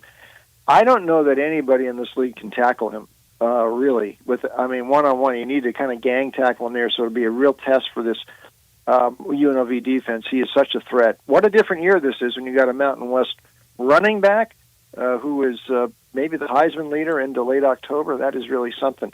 I don't know that UNLV has enough defense to slow them down tonight, although they'll chase this game for a while, and we've seen UNLV put up a lot of points this year. And Hodge Malik Williams, the quarterback, and from Campbell, he's their second quarterback. He's at least as good or better than the first guy they had, Sluka, who left. And Barry Odom has got a pretty good point spread record, too. So I think this is a high-scoring, close game here. But I'm going to go to Boise, 38-33. I think they outscore them. I think over is the best call. Around 63 on the I'd go over that tonight. I like it. Another big game tomorrow, top 25 matchup tomorrow night on ABC. LSU, they're 8th in the country on the road against 14th ranked Texas A&M. Right now, the Aggies a 1-point favorite. That total at 54.5. What do you like in this one? I like LSU a bit here, as we have seen. But no, I want to say this though. Mike Elko, I think, ought to be getting a few a Coach of the Year votes here, or some consideration. I mean, he has put this thing back on track real quick, like some of us thought he might, and he's got Connor Weigman back, although that could be a poison chalice of it, because he does blow hot and cold, so LSU is hoping it's the cold Weigman here. I think LSU has hit the straps again, like they have the last couple of years at midseason under Brian Kelly. I mean, the win over Ole Miss was such an uplifting win a couple weeks ago, and a rousing win the way they did that. And I think Nussmeier really came into his own late in that game. Stats didn't look so great against Ole Miss, but you watch the plays he made down toward the end of the game. That TD pass to force overtime to Anderson, and the winner in overtime. And then last week, a very, very impressive effort against Arkansas last week up there in Fayetteville. I think LSU can get him here. I think I would rather have Nussmeier's got a hot hand right now. I don't know that I quite trust Weigman. and this is the sort of game that Brian Kelly seems like he's been able to win. Although this has been a home series in recent years, I think LSU gets them. This is going to be a good one tomorrow night. 31-27 LSU. By the way, winner here, first place in the SEC to itself. And also, we are, as of last Saturday, October 19th, there were no more unbeatens left in the SEC. Brett, you've been around longer than Bryant. I'm not sure we can remember that by mid-October. No SEC teams unbeaten, but that's what we got this year. That's how balanced the league is. Is it balanced to good or balanced to average? It's a good question. It's a good question. And the reason I say that is the non-conference this year. Georgia's win over Clemson is aging well. LSU's loss to USC is not aging well. And A&M also lost its toughest game to Notre Dame. So there is not a lot of non-conference evidence this year that the SEC is that superior to everybody else. So that's a good question, Brett. We'll just have to kind of wait and see. I mean, when you're kind of touting Alabama still alive, but they gave up 40 to Vandy. You're touting Ole Miss still alive, and they lost as a 16-point home favorite to Kentucky that hadn't won since. I don't see the prowess. I see a lot of good. I don't see any great, except for maybe Georgia and maybe Texas. No, I think you're right. And in this season, look, Vanderbilt could actually. Vanderbilt's sort of in the race, and here we are late October. Isn't that something? So you're right. I think maybe it is a lot of good, maybe not too much great. A game tomorrow night that I'm really interested in, I think Brett brought it up earlier this week as well. SMU, back-to-back weeks for them in the top 25 poll. They're on the road against Duke, 2 6-1 teams. SMU undefeated in conference play. Duke with 1 loss in conference. Right now, SMU an 11.5-point favorite on the road in Durham. What do you think about this game? That seems a little much, although, SMU really was could have that game against BYU, and it turns out that was one of the better intersectional games of the year. We didn't think about it back in September, but look at BYU rolling undefeated and SMU just that 1 loss. Rhett Lashlee, it was kind of a bold move he made earlier this year. He changed quarterbacks. He went to Jennings and pulled Preston Stone out, and Jennings gives them a dual threat that Stone didn't. Jennings can run, and he can also throw. He's on 9 TD passes and 2 picks since he became the starter here. So he seems to be giving them a little bit more dynamism in the lineup. I think what Lashlee likes, though, is the defense has made plays when it had to make them this year, and including Louisville game a couple weeks ago, the defense came up big late. Stanford they destroyed last week. Duke, when you watch Duke, Malik Murphy, the Texas transfer, he still doesn't look all that comfortable at quarterback. And I know Manny Diaz has got this team just sitting with 1 loss right now. But that bothered me a bit against Georgia Tech. I mean, the offense is a little bit sluggish here, and they barely beat North Carolina before that. So there's 3 games in a row the offense has not scored more than 23 points. I think SMU's got a little too much offense. Again here, this spread, though, looks a little bit heavy, and Manny's team plays some defense. So I think it's probably an SMU win, but not a cover here. So I'm going to go 26-19 SMU. I think Jennings gets them the winning points. I'm just not sure they can cover that 11 on the road, though. Duke getting 11.5 at Wallace Wade Stadium on the campus of Duke against SMU. And, Bruce, so let's just for the sake of argument say that the SEC is not the best conference. Then who is? I don't know if you can say that right now, but I will say this. The Big 12 is very competitive this year, and the Big 12 might make an argument. They may like to have Iowa State and BYU give a shot to somebody else. I think at the top, you might make a case for the Big 10 this year, as much as it kind of pains me to say that. But Oregon coming in there, and Oregon is living up to expectations. We know what Ohio State can do. We know what Penn State and Ohio State and Penn State. Well, we got 3 of the top 5 teams in the polls right now, and we're into late October. I mean, that's tough. And then you got an Indiana team that has come out of nowhere that I may have something to say about this race too. So I actually think the Big Ten might have an argument there, at least at the top. The bottom of the Big Ten's got some problems. I mean, Purdue is having an awful year. Rutgers is falling apart. I mean, USC is in 16th place in the league. They're having a tough year too. But at the top, I might say the Big Ten, much as it pains me to say that. I saw a meme this week that said USC was Purdue with a beach. That might be right. You know, they're playing Rutgers tonight. There's a little bit of grumbling there about Lincoln Riley right now, and he's a little testy in the press conferences, and he's wearing a little thin there. The thing for him is I'm not sure where the contract thing with SC. I mean, I don't think they're thinking buyout or anything, but would Riley leave, and is his marketability going down? Is the NFL, would they come calling like they might have a couple of years ago? I don't know, but at the moment, it's not going too well for the Trojans. No, not at all. Bruce, I want to get to a couple NFL games, but before we do that, what is your favorite college game if we haven't gotten to it? You know, this is interesting this week. I'm going to give you one sort of off the wall here. West Virginia. Now, Neil Brown's in a little bit of trouble there, too. But from what I hear, the team is still with him, and they would like this to work out at West Virginia. And they think if he finishes fast like he did last year, maybe he could. They're playing Arizona down in Tucson this week. Arizona has been a major, major, major disappointment this year. And they had the first-year coach, Brent Brennan, coming in there. They had some pieces leave with Jed Fish up to Washington. Noah Fafita, the quarterback, stayed, but he is not having a great year. 9 TD passes, 10 picks. Last year he was 25-6, and he didn't even start the whole year. They are way down. They got hammered by Colorado last week. They have only covered one spread this year, and that's against Utah, which is quarterback shy. West Virginia is still running the football more than 200 yards per game, and their losses have been, Penn State, Pitt, Iowa State, all unbeaten. K-State's got one loss, so no shame in those losses. And they're getting 4.5 points at Tucson. I don't buy it. I'm going to take West Virginia. I like that. Over in the NFL, I'm curious about this game.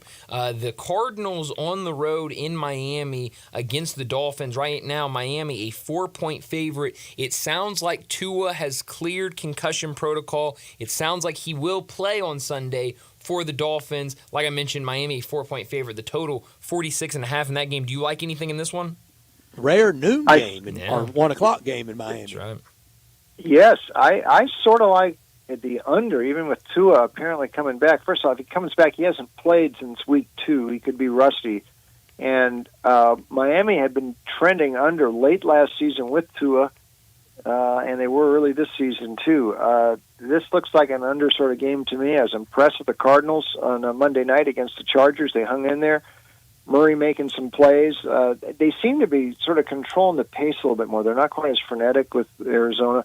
And I don't know that Miami's offense moves that much. So I might even like the Cardinals a little bit. By the way, this NFC West is now turning into a very interesting race with the Rams coming on against San Francisco, backing up all those injuries. And Arizona, Arizona could end up this weekend tied for first place if results go their way. A little bit to Cardinals and a lot to the under in that one, which is about 46.5 last time I looked. Sunday. Great. I don't know that I realized Arizona could wake up in first place. Yeah, it's wild. Great nugget. Good for them. Sunday night, Cowboys on the road in San Francisco against the 49ers. Right now, 49ers a 4.5-point favorite, but you look at that 49ers team, especially the receivers, a lot of injuries. That total at 47.5. What do you like in this one Sunday night? Yeah, these aren't the 49ers now. I mean, McCaffrey's been out for the whole season. Ayuka's now out. Not sure Debo's going to play. Jennings is going to be he's out too. The question, this is really odd with Dallas. Dallas has won all of its road games, has not won at home this year. They're very, very erratic, but that's a very inside-out pattern that they've got.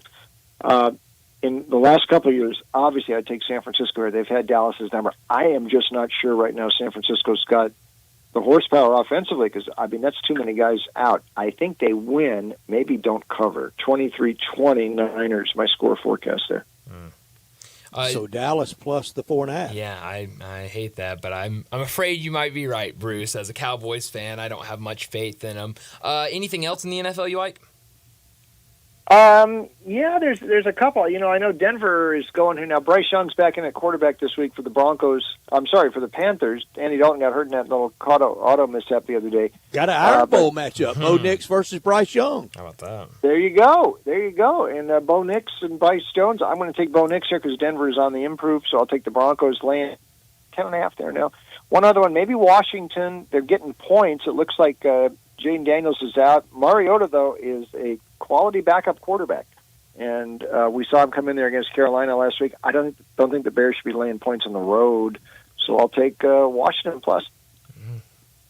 Washington plus the points at home against the Bears. Bruce, real quickly, in the history of the NFL, it's impossible to pick the biggest play out, but the Joe Montana to Dwight Clark play, and that changed the fortunes. That was the end of the Cowboys until Jerry Jones and crew took over, and it started the Bill Walsh, Montana, Seifert, Young 49ers run. That's one of the top plays of all time, isn't it? It was, and that still resonates up there in the Bay Area, and that did turn things around. I think for a franchise turning things around, that play marks, the immaculate reception for Pittsburgh. I mean, it was that sort of impact, and it just started a whole decade of dominance. So I agree, and they still talk about it in San Francisco.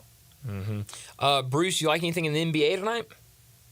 Yeah, I might give the Grizz a shot at Houston tonight. Let's see if they can. They got Marcus Smart and Clark. Healthy. Ja is back. I mean, Bain was hurt. All those injuries last year. I mean, they're like the 49ers this year. All these guys hurt. That was last year for the Grizz. Maybe Memphis. I might also ride Orlando here for a while. I think this is a very special team that is starting to coagulate there. We saw them really take out Miami the other night. Banchero came up big. Wagner. I love adding Kentavious Caldwell-Pope to a emerging team there like that. I just keep going with Orlando. I think they're that hot. Yeah, good team. Before we let you go, Bruce, where can we find more of you? Yeah, thanks, Brian. Check me out online, VegasInsider.com. We have had a great run in college football in the NFL, and we got picks coming up this weekend, plus World Series Game 1 is up there now. NBA, NHL will have college hoops in a couple weeks, if you can believe it. VegasInsider.com, all my picks there. Also, CBS Sportsline, Sportsline.com, and my new places for picks. You can go there, too. Winners and Winers, WHINERS.com, and PicksandParlays.com. I got some special parlay packs up there at those sites. Can't wait to see you tomorrow morning, Bruce. Enjoy Can't wait. Oxford. I'll be there. I'm on my way in a few minutes. We're ready. Thanks, Bruce. Okay. Bruce Marshall joining us from Vegas Insider, CBS Sports, and BAMSports.net, giving us a whole bunch of plays for the weekend. A little bit of everything, a little college football, NFL, and NBA. Are you seeing this? Vanderbilt sold out its student tickets within 10 minutes of general non-priority ticketing opening up. The hype is real. This is from Aiden Ruttman. There will also be free student watch party at the indoor field of Vanderbilt's rec center. Chris Lee tweets he's never seen Vanderbilt students this passionate about supporting football. Not even close. This is wild. I love it. Let's get ready for tomorrow. 3:15 kickoff tomorrow on SEC Network. That's going to be one that I'm going to make sure I'm sitting down and watching that one. And hopefully Vanderbilt can keep it close and who knows, maybe do something remarkable. But before we get to a break, let me remind you about Wilson's Pro Wash. Do me a favor. Picture your home beautifully clean and pristine. Does that seem impossible to you? Well, not if you call Wilson's Pro Wash. Their Gentle Touch Pro Wash will restore your house, fence, driveway, commercial building, and more to their very best. Wilson specializes in cleaning all hard surfaces, from concrete to stone, brick to mortar, and even wood to vinyl siding. Then Wilson's can seal your surfaces so they stay looking brand new. Wilson's Pro Wash, clean is their mission. They'll wash away everything but your sins. So give them a call at 901-524-6799. That's 901-524-6799, or visit them online at wilsonsprowash.com. Let's get to another break. When we come back, Bruce likes the Grizzlies tonight over the Rockets. We'll talk about that game, Grizzlies, Game 2 on the road against the Rockets. We'll also talk some other NBA news. That's next on Sports Time. We are real sports talk. Sports 56 WHBQ. Available on your radio dial at 560 AM and 98.5 FM, as well as around the world online at sports56whbq.com. Take us with you everywhere by downloading the Sports 56 app. And at home, just say, Alexa, play Sports 56. Wherever you are, stay tuned in to real sports talk. Sports 56 and 98.5 FM. Mayweather Boxing and Fitness offers a high-energy, full-body workout that utilizes the same equipment and technology employed by Floyd Mayweather to achieve his impressive 50-0 record. The workout features 4 types of heavy bags, treadmills, rowers, battle ropes, weights, and much more. Visit Mayweather Boxing and Fitness, located at 2257 North Germantown Parkway in Cordova. Train like a champ. Mayweather Boxing and Fitness, 901-673-1267. Playata Mexican Restaurant reminds everyone that the blood you donate will give someone another chance at life. Someday that someone might be a friend, loved one, or even you. Give blood and give the gift of life. That's courtesy of Playata Mexican Restaurant at 6194 Macon Road in Memphis, where they're always working for the safety and welfare of our community. Stop in soon for delicious Mexican food, great service, and a great time. Serving the community with pride. Summer may be over, but yard work, it goes on. Don't worry, Colonial Hardware makes it easy for you. Colonial Hardware has all the lawn and garden tools you need from the best brands in the business. Ferris, Snapper, Husqvarna, Toro, Echo, Shindaiwa, and Billigo. Servicing most brands of lawn equipment, Colonial's master service techs will keep you going year-round. Colonial Hardware, family-owned and operated, and serving you for nearly 50 years. Next to Bass Pro and Lincoln at Sycamore View, and online at colonialhardwareinc.com. There's an institution in East Memphis that I love talking about. It's the Spirit Shop at 4848 Poplar Avenue, right down the street from Clark Tower, and it looks like a log cabin. It's been around Memphis since 1969 with a family-owned, friendly, knowledgeable sales staff that is just a wonderful place to go. I love going in and talking wine or bourbons, and they've got such great selection. So if you've not visited the Spirit Shop in a while, it's been remodeled. You'll love what you see when you need spirits. Tell Eddie Wollo said hello.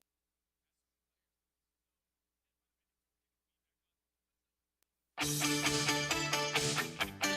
back to Sports Time on Sports 56 and 98.5 FM. This hour is brought to you by Wilson's Pro Wash, your residential and commercial pressure washing service you can trust. Here once again are Brett Norsworthy and Bryant Dacus.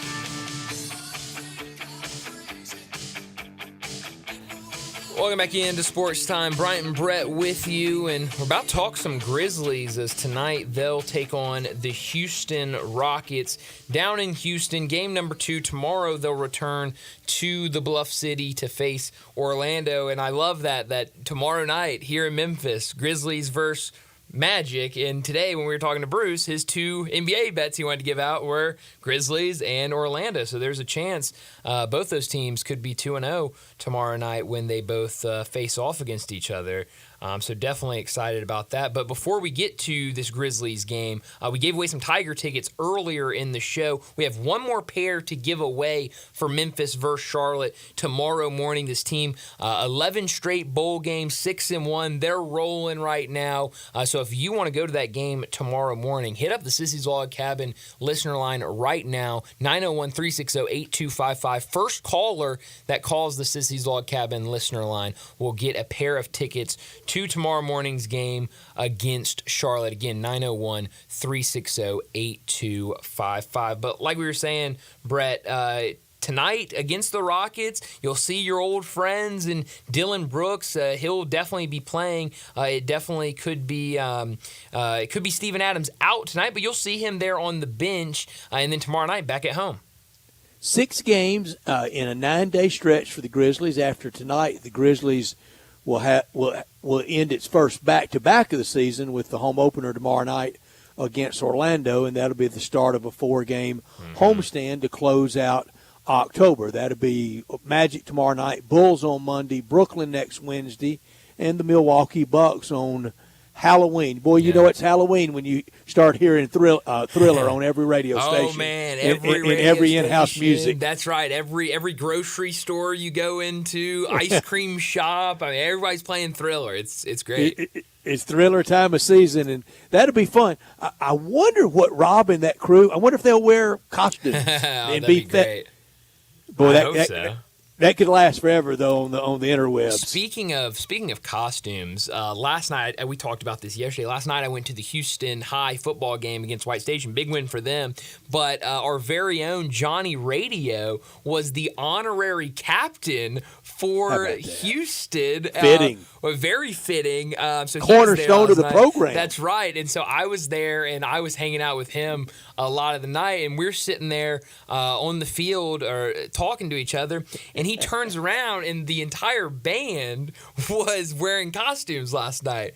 And he goes, "Wow, the band dressed up." And I go, "Yeah, John, Halloween is next week." And he goes, "Oh, I guess that makes sense." So then later in the game, we went to the other end of the field, and we're standing in front of the student section. He turns around and goes, "Well, they're all dressed up in costumes." Well, I go, "John, the theme tonight was wear your Halloween costume because next Thursday is Halloween. They're not going to play again before Halloween."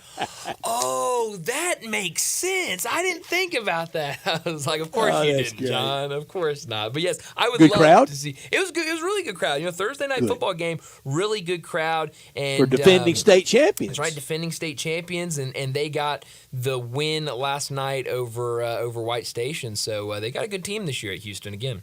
They should have let John deliver the pregame pep talk of when I was here, we were dreaming. We laid the cornerstone in dreaming of the championships y'all won. Well, Brett, you'll be happy to know this. I don't know exactly what he said, but he told me he gave the pregame speech in the locker room to the team. Great. So that's great. I don't know exactly what he said. I'm sure whatever he said, it would probably not fully be able to say on air, but he was having a good time last night, and that's all that matters. And hope they all behaved post game at the post game victory parties better than in the day. I'm sure there was one with him and all his coach buddies for sure. But no, I would love to see Rob and that crew dressed up in Halloween gear. But those photos last forever, though. They do, and they'd pop up at a very inopportune times, I'm sure. This from the Grizzlies game notes for tonight. Santi Aldama scored 27 points, one shy of a career high for him in Memphis' season opening win at Utah.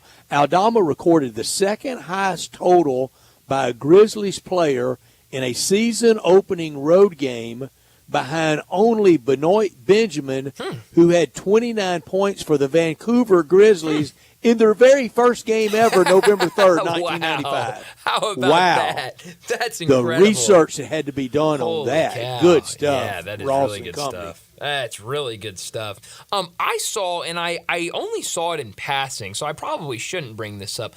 I saw there's an NBA team that in their game notes, they're including stats on the ref crew that's going to be at the game that night. Ooh. Yeah. Is that right? Yes. I don't know that I'd be doing that. Yeah, I don't know about the that. Like that for long. Yeah. I thought it was very I know it's public interesting information, and I know it's out there, but do you really need to accentuate that? Yes, I don't think so. And what I saw, so here it is. Knicks are publishing their referee stats in game notes this season. Especially there. Yeah. So it's pregame referee breakdown, and it has each official, and then it breaks them down: foul calls, personal fouls, shooting fouls, foul calls in restricted area, offensive fouls, technical fouls. So everything. I know they keep all this. I know it matters. But again, when we're talking referee shortage, I think around sports, why make the hardest job harder and more scrutiny on it? Yeah. It's and it also tells you low, average, high, or very high on, I guess, the average calls that they make in each category. So that's very interesting from the Knicks. Yeah, and we've known forever there were those refs that you don't want. Oh yeah, absolutely. But hey, hey, again, I don't know why we make hard harder for them, because if you want to have more of a shortage, That's right. That's how you do it.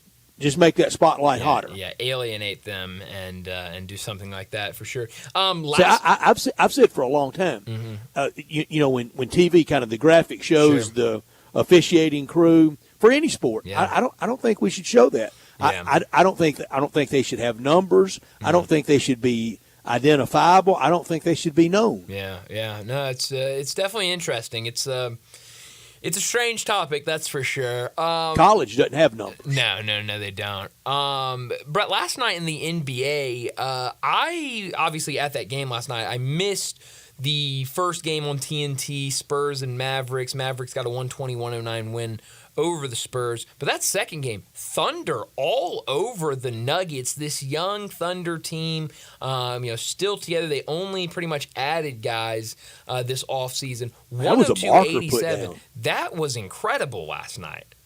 Yeah, that was. We're here and we're going to be around all year. Yeah, and that's in Denver. Yeah, exactly. And that's exactly what I thought after the game was, okay, the Thunder are back and they're ready to go. This ain't going to be they were great last year, but here comes, sophomore slumps and they're going to take a step back. No, they're here for real. And that was with Denver really rallying to keep it that close in the fourth quarter. Right. Yeah, no, they had been blasted, but that was SGA, that was Holmgren, that's that team. Yeah, no, they look like they're going to be another team that, or it's going to be another season of them where you're not going to want to mess with this OKC team. They're fun to watch, still a really young group, and it feels like they all, love being around each other, and they added Caruso, which I think is a huge addition. They added Hartenstein from the Knicks, who obviously isn't playing yet with right now, injuries, but he'll be there, later in the season. So yeah, I think we're in for another big season from the Thunder. 28 from SGA, 25 from Holmgren. Man, yeah, he was electric last night. Some of the put downs he had, 14 rebounds for him last night, and that's again, going up against the Joker, who had a nice night, 16 and 12 and 13 from 12 rebounds, 13 assists for the big man for Denver, but a really, really good game last night. Bruce Marshall likes the Grizzlies tonight plus the 3.5 in Houston. Brian, what do you like? Yeah, I think I like Houston, or I think I like the Grizzlies tonight. I think I've mentioned it a couple of times. This Houston team, I think they're really going to be out there doing everything they can. Brett, you mentioned yesterday when we were talking about that game against Utah that it felt like a lot of those Jazz players were playing like it was Game 7 of the NBA Finals with how hard they were playing. I think you're going to see the same thing tonight against the Rockets because of how that first game went against Charlotte. They felt like they were going to win that game and probably should have won that game, let it go late in that second half. So I think they're going to be out to play tonight, and certainly DB is going to be in that locker room before the game, letting everybody know what this game means and how hard they should be playing. But I think this Grizzlies team's good. I think some of these guys that might have struggled in Game 1 will have better games, and I'm interested to see what Zach Edey looks like tonight. Interested to see if Santi can keep things rolling, and but I like the Grizzlies tonight. On Monday, what will we be talking about? The 3-0 Grizzlies, the 2-1 Grizzlies, or the 1-2 Grizzlies? Well, I hope we're talking about a 3-0 Grizzlies team, and I think I think we're going to get the matchup tomorrow night. 2-0 Grizzlies hosting 2-0 Magic, and that's going to be a big time game. A team in the Magic that another young team that have a lot of fun pieces that really last year put them all together and had a good season in the East, but it's different in the West, and maybe tomorrow night, maybe Jaren will be ready to go, and certainly for sure if he Monday, plays, hope. Yeah, certainly if he plays tomorrow night, that definitely gives you some help. But that's going to be a big game. I'm really interested, and obviously based on what happens tonight, I'm curious where that line's going to be set at tomorrow. It means almost nothing, but I would love to hang around and be one of those last remaining undefeated teams. Oh man, that'd be great. That'd be and we're all ready tonight. I mean, we got a couple 1-0 versus 1-0, absolutely. So they're going to whittle down quickly. Yeah, no, they definitely will. It's tonight. A good slate of basketball tonight. I'm trying to see. So Hornets, Hawks, both 1-0 teams, and then No. Suns Lakers. That's the late night game on ESPN. So you'll have a couple of 1-0 teams that will certainly not be 1-0. It happens, and it happens What happened to our good Thursday night football game last night? Oh man, Syracuse was awful. Holy cow! Yeah, no, that was wild. It was over before you could get into it. Yeah, no, that was over extremely early, and I have no idea what happened. I looked down at my phone at halftime, and I was like, "Holy cow!" I mean, this isn't even a game. And then Syracuse quarterback was colorblind. He kept hitting Pitt in stride. Was it 5 interceptions for him last night? Couple for return. Yeah. Oh yeah. And so 3, I think. Yeah, did not look good at all. But hey, Pitt keeps on rolling. And then the NFL last night, Rams all over the Vikings, and now out of nowhere, Vikings after a fantastic start to the season, now back-to-back losses for them. Yeah. It happened fast. It happens fast. They have that now long delay for the Sunday night game at home next week. Yeah, so we'll see if they can bounce back. But two losses that quick. Next week they'll have the Colts at home Sunday night. So plenty of rest for them. But let's go ahead and get to another break, and when we come back, it will be time for Big Number of the Day.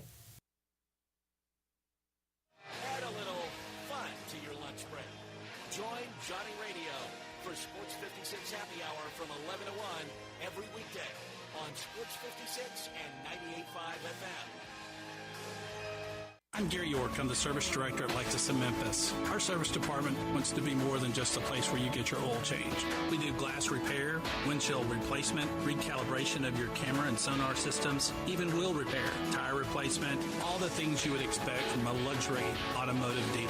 Please check out our website. You can schedule your appointment, check out our specials, hours of operation, or if you'd like to do it in person, please reach out to one of our associates at 901-271-5199. It's here, Genesis Diamond's largest ever sale on luxury pre-owned Rolex watches. If you've ever dreamed of wearing a Rolex, you can't miss this special 2-day event this Friday and Saturday. During this event, you can take advantage of special pricing and zero interest financing on a stunning selection of luxurious pre-owned Rolex timepieces. We've got Rolex Volts, Submariners, Daytonas, Pepsis, the hottest model Rolex watches that you can't find anywhere else. All of our luxury pre-owned Rolexes are in pristine, light new condition, some just out of the box, and all priced to sell at this event. Listen to this: we'll purchase of any luxury pre-owned Rolex at this event, Genesis will give you a pair of 2-carat black gold diamond stud earrings for free. That's a $3,000 value. And listen up, Rolex owners, our pre-owned Rolex buyers are on site offering top dollar for your Rolex. Come see the largest selection of Rolex watches in the state and take advantage of special financing. Plus, get a pair of 2-carat black gold diamond stud earrings free. It's this Friday and Saturday only at Genesis Diamonds on Poplar and Perkins Extended. Hi, this is Troy Fiveash, owner of Fiveash Roofing. I have been told that my ads are all business and I should share some of my personality. Okay, I love tongue twisters, like the one about the terrific tasting toast by Taste Tester Toaster, or Big Black Bugs, Bleed Blue Blood, and of course Sally and her seashells. Or of course the ever-present I'm a Mother Pheasant Plucker, I Pluck Mother Pheasants. Okay, enough of that. If you want an honest, fair, reasonable roofing, siding, or gutter estimate, call Fiveash Roofing at 367-0050. That's exactly what you'll get. No empty promises, no high-pressure sales tactics, and no fast-talking salesman trying to convince you that today and only today is the best day for you to get a new roof. For the record, the best day to get a new roof is when you're ready for one. Fiveash Roofing, fair, honest, and ethical. 367-0050 or memphisroofer.com. Fiveash Roofing is what we do. We're here for you. Welcome to the Rendezvous. This is John Vergas. When my dad started the Rendezvous in 1948, I don't think anyone could have imagined we'd still be serving shoulder, cheese plates, and our world-famous dry rub ribs 75 years later. But we are still here in the basement, in an alley in downtown Memphis. We sincerely thank you for making the Rendezvous what it is today. Charlie Vergas Rendezvous, a legendary experience for over 75 years, whether you dine in, pick up, or ship across the country. Admit it. When you start thinking about tastes of Memphis, you think treats, sweets. You think Dinstall's. For 122 years now. What is that, 5 generations? When people wanted something to bring to a party that will just make everybody happy, they bring out Dinstall's. 122 years of Cashew Crunch, of Heavenly Hash, of Turtlettes, of their award-winning fudge. That's worldwide. It's known that well. Then there's the milk chocolate. It all starts there. There's the double dip peanuts. And then every fall, those famous chocolate-covered strawberries with that fondant. And they won't tell you what's in the fondant, but it makes it oh so special. And easy to get to. 5 locations. There's where they make the candies in Pleasant View. There's Germantown. There's Collierville. There's even one downtown and in my neck of the woods in Laurelwood. You know what? 122 years made in Memphis and enjoyed by the whole world. Dinstall's. Do you know one of the best things you can do for your employees or family's health? Provide Arctic Clear bottled water. Arctic Clear bottled water is your locally owned and operated bottled water provider. Arctic Clear is 100% natural spring water with free delivery and setup, dependable service, and no long-term contracts. What an easy choice. Call Jeff Manus today, 901-382-2363, or visit arctic-clear.com. Arctic Clear bottled water. Call now, 382-2363. That's 382-2363. Now, back to Sportstime on Sports 56 and 95.7. Big Daddy. Hello, Big Brand. It's a guy, he wants to be big, then he gets big, he doesn't want to be big anymore, then he gets small, but the suit's too big. Big Daddy. The big boy. You're a big guy. I think she's trying to pull a fast one on Big Daddy. The big number of the day. Well, Brett, my big number today actually comes from a game that we just got done talking about. I actually have 2 big numbers. My first one is the number 3. Pitt is the only FBS team in the last 25 years to return 3 interceptions for touchdowns in the first half of a game. They did that last night against Syracuse, a game that was over before it even started. And then my second big number also has to do with that exact same thing. In the last 5 years, only twice, my other big number is the number 2, by the way. In the last 5 years, only twice has an FBS team returned 2 interceptions for touchdowns in the first quarter of a game. Both were by Pitt. They did it in 2022 at Virginia, and then they did it again last night versus Syracuse. So Pitt's defense was rolling last night. Yeah, and here comes the ACC. I asked Bruce Marshall about the conference right now with supremacy, and I think it's a good debate out there, Brian, so. and worth having. Look, when the SEC is that good, I will defend it to the hilt. But when it's not, I'm not going to defend it just for the sake of defending it if I don't think it is. And right now, I don't think it is. We got a month to play. It could play out and then playoffs, and that'll really show. Yeah. I mean, whoever has kind of the most in the bracket and then in advance farthest, that will explain more than anything else. My big number is 25. 25 years, almost coming up about 2 months, 25 years ago on New Year's Eve, 1999, it was about to be Y2K, and it was Ole Miss against Oklahoma in their only meeting ever down in Shreveport in the Independence Bowl, and it also served as the last college football game of the 20th century. Whoa. Ole Miss won 27-25 that night. That was Big Game Bob's first year. Brian, several years ago, one of my favorite sports trips ever was when I went to the Rose Bowl. And I know I drove everybody crazy with telling them about it afterwards because I talked about it for about 2 years after going to it. It's that good. But it was Georgia against Oklahoma in a semifinal, college football playoff semifinal game. Great game, overtime. Only Rose Bowl game ever to go to overtime. Heisman Trophy winner Baker Mayfield in it. Well, I wore an Ole Miss shirt to the game. Yeah. And got a lot of looks and comments from both sides. And it was a guy at halftime, young guy, and he had feeling no pain, and you could just feel he was getting ready to say something. And he pops off with, "What are you finally coming to see what a real winner looks like?" I said, "Let me remind you, we beat both of you the last time we played you." and he looked at his buddy like, Is that right? And his buddy goes, I think he knows what he's talking about. Stop while you're behind. Yeah. And at that time, had beat Georgia the year before in Kirby's first year in Oxford, and the only time to play That's Oklahoma hilarious. was at Independence Bowl. Wow.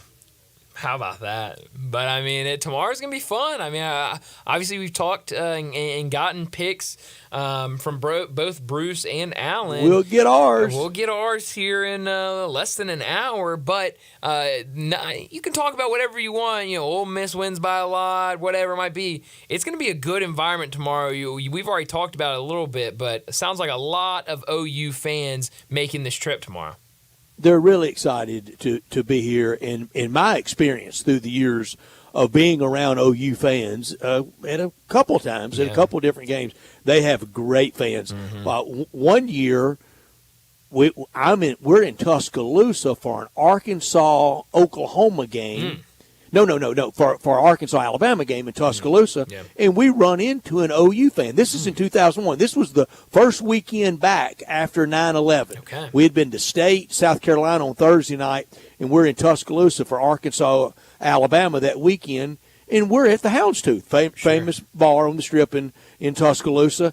And there's a guy there in full Oklahoma gear, Oklahoma golf shirt, Oklahoma hat. I mean, obviously, we finally go, man, what's your deal? He goes, we play here in 2 years. I'm doing reconnaissance. I'm here to check everything out and see what I want to do when we come back to play here in 2 years. Wow. Okay, getting that itinerary Great started fans. early. Wow, that's awesome. Yeah. And a tradition. I mean, the OU history book. I mean, they take a back seat to no one. No, absolutely. So that's 7 gonna be, Heisman winners. Yeah, I mean, that's gonna be a lot of fun tomorrow. Now, I've already seen some pictures and videos of traffic and different places that are already filling up. You told us early this week that Rendezvous's kind of been invaded this week by OU fans. So it's gonna be exciting tomorrow. I'm sure you're gonna see a lot of them at the Grove tomorrow morning. Yeah, some reports of they're expecting 300,000 people in town. I don't know about that. That's a lot. And I think Ohio State started the phenomenon of going to the stadium with no prayer of having tickets. Just going for the party. Yeah. And in the SEC, no doubt LSU started. Yeah, 100%. But I think Ohio State got it going nationally. Interesting. Well, that's going to be fun tomorrow morning for sure. But let's go ahead and wrap up our second hour and get to another break. When we come back, we're going to talk some Razorbacks. We got to talk football and basketball. The football team, they'll go this weekend, but also the basketball team, a big exhibition for them tonight against Kansas. We'll also talk some SEC. Ty Richardson, he joins us next.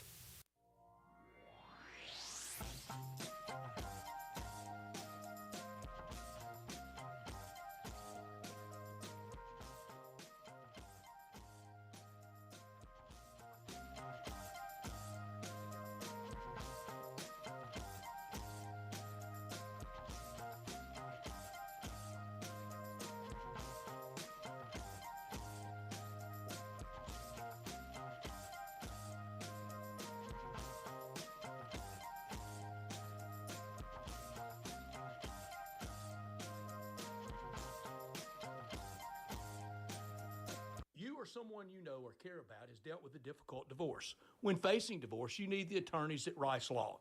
Nick and Larry Rice lead the firm with 3 generations and 7 decades of experience. Located in Memphis, serving the entire state of Tennessee and North Mississippi. Rice Law is who you need to call. Simple or difficult divorce, they know how to handle it. Call Rice Law at 901-526-6701, or for more information, visit them at aboutdivorce.com. That's aboutdivorce.com.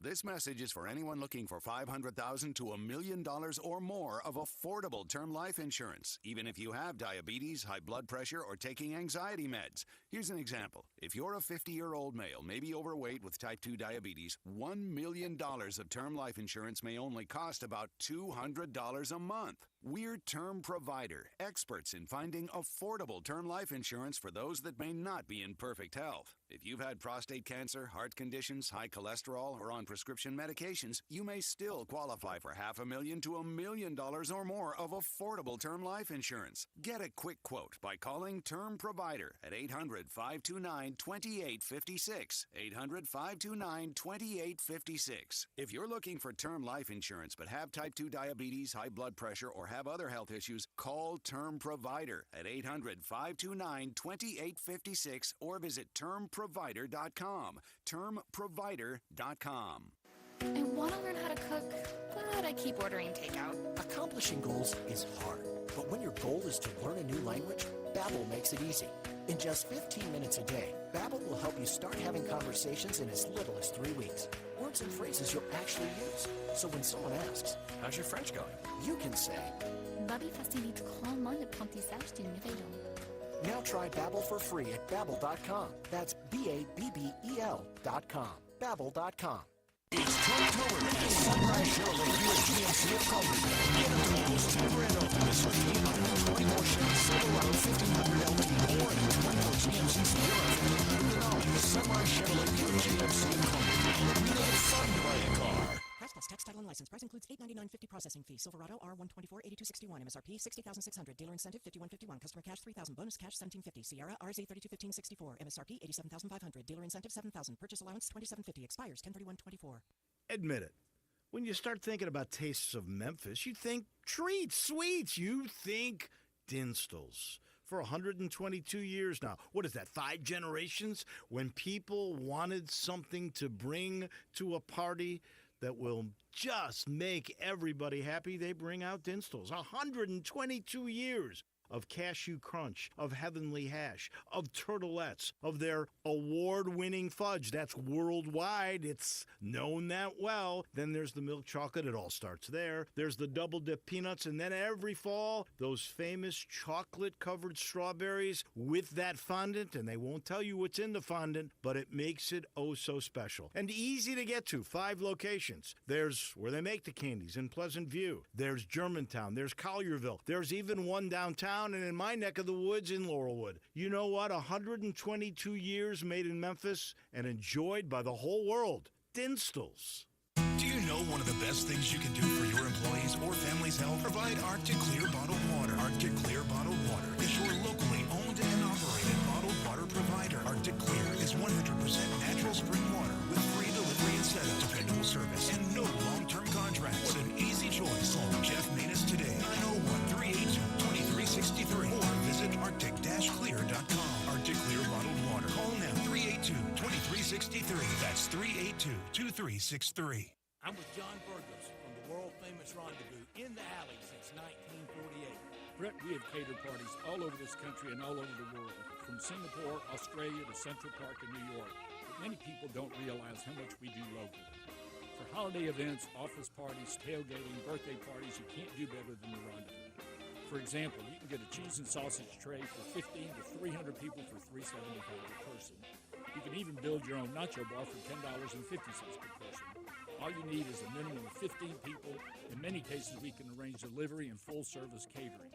We've even made it easy to get to-go items. You can just park at our front door in the alley, put on your flashes, and we'll get you going ASAP.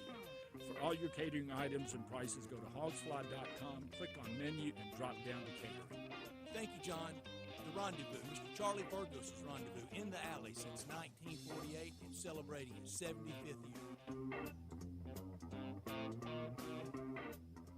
Traffic brought to you by 901 Eats to Go, 3135 Kirby Whitten Road in Bartlett. Pick up, DoorDash, Uber Eats, or online at 901eats.com. Eats with a Z. Good food fast. Sports 56 traffic. Good afternoon. Traffic's building through the Midtown area. 240 southbound at South Parkway down to Norris. Don't forget, they're going to close that 55 bridge and do some work this weekend. As traffic builds right now on 40 westbound here at Danny Thomas, headed across the Hernando de Soto Bridge over into West Memphis. Weimer's Jewelry, serving the Memphis area for over 40 years, no matter what the occasion is. Go by and see them this weekend. Shop local, save a lot of money at Weimer's Jewelry. I'm Commander Chuck with your on-time traffic.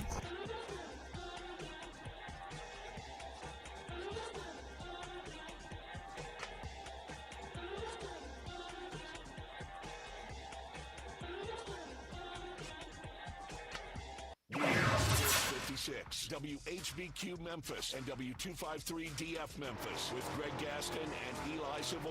Weekday mornings from 7 to 10. Now, back to Sports Time on Sports 56 and 98.5 FM. This hour brought to you by Jaguar Land Rover Bluff City. Once again, our Brett Norsworthy and Brian Dacus. You say you stand by your man. Welcome back into Sports Time. Bryant and Brett with you as we start our third and final hour, and we got to talk some Razorbacks as they've got another big one this weekend against Mississippi State. So let's go ahead and get to Ty Richardson. Time to talk Razorbacks on Sports Time. Joining the guys is Ty Richardson from ESPN Arkansas to talk all things Hogs and SEC. On Twitter X at Ty Sports Radio, here's Ty Richardson with Bryant and Brett. Come on, all you Razorback fans, let's stand up and call those Hogs.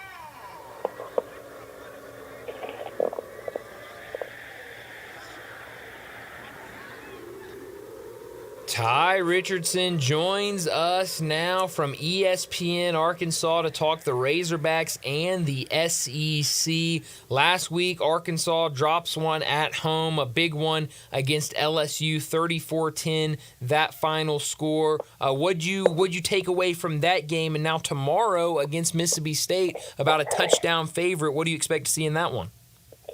Man, I expect Arkansas to barely pull this thing out. Mississippi State's playing a lot better offensively. Still not great defensively. One of the worst teams in college football. I think they rank dead last in the SEC in a lot of categories. But Starkville is just kind of one of those games you sleepwalk into, and don't be surprised if this was a tight one tomorrow. I expect State to cover, guys, but I don't think Arkansas is going to play its best football game starting at 11:45. Or you're not on upset alert, are you, Ty? Man, you know how your mood tends to lighten and get more positive throughout the week. At least mine does. Mine's gone darker, and more despair, Seth. So I think it's got to be. I mean, Mississippi State, I don't know how you can't be, right? Mississippi State can score. And State's won 9 out of the last 12 in this series. But in the preseason, any math you got to for Arkansas, if it was 1-11 practically. Oh, it wasn't 1-11. I guess UAPB would have been it. But anything from about 4 up, it included Mississippi State in it. And now to get bowl eligible, it has to include Mississippi State in it. So you are on full upset concern watch, huh? Oh, yeah. And maybe I shouldn't be, but the way they played against LSU, their worst game of the season, I mean, offensively, they looked inept, particularly in the second half. And they got that field goal, but it was rough. And especially since I was parading for 2 weeks that they were going to win that game by 2 touchdowns. It was a kick in the you-know-what's, guys, on Saturday night. Yeah.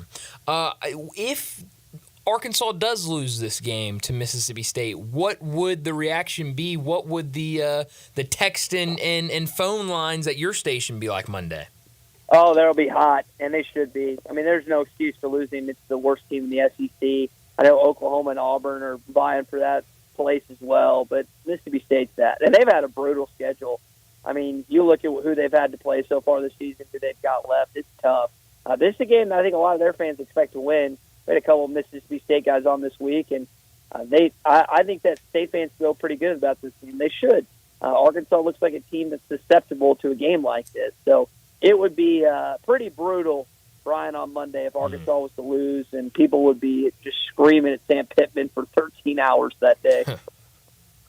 How much of this is Sam Pittman's fault? I know he's the head coach. I know he puts the team and the staff together, but last Saturday night was not Bobby Petrino and Taylor Green's shining moment. Oh, no, it wasn't. And you can't – I mean, Pittman last week, I don't know how much blame you put on him offensively, more on Petrino, and I'm curious to see how healthy Taylor Green is, how much they run him for this game. But it's the close losses. It's the loss in Stillwater, Oklahoma. It's not necessarily texting him because they just played bad in that game. It was still a one-score loss, and that's typical of the Sam Pittman era, unfortunately. Pinning blame's always like what sports radio is all about, like especially after losses. Like, why did we lose? No, because of this guy. That's right. Pittman's going to take some heat on Monday, and it just depends on how the game plays out, guys. Mm-hmm. So this is must win. Oh yeah, it's got to be, and he knows it. he said at media days the minimum's the bowl game. Guys, I don't know about you. I don't know how Arkansas gets to a bowl game if they don't beat Mississippi State tomorrow. You got Louisiana Tech left, and Ole Miss top 25, Texas top 25, Missouri top 25. That's not exactly the easiest road to a bowl game, fellas.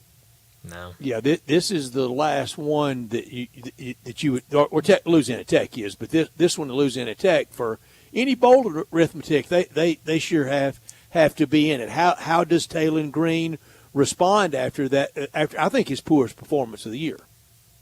Yeah, I think he plays a little better. I think he runs a little more. I think they were a little unsure about putting him back there. Now, the key in this is I don't think Jaquinta Jackson, their running back, stud running back, is going to play tomorrow. So you're giving the ball to a true freshman a lot of times in Braylon Russell. Rashad Dominion had that key fumble against the Tigers last week.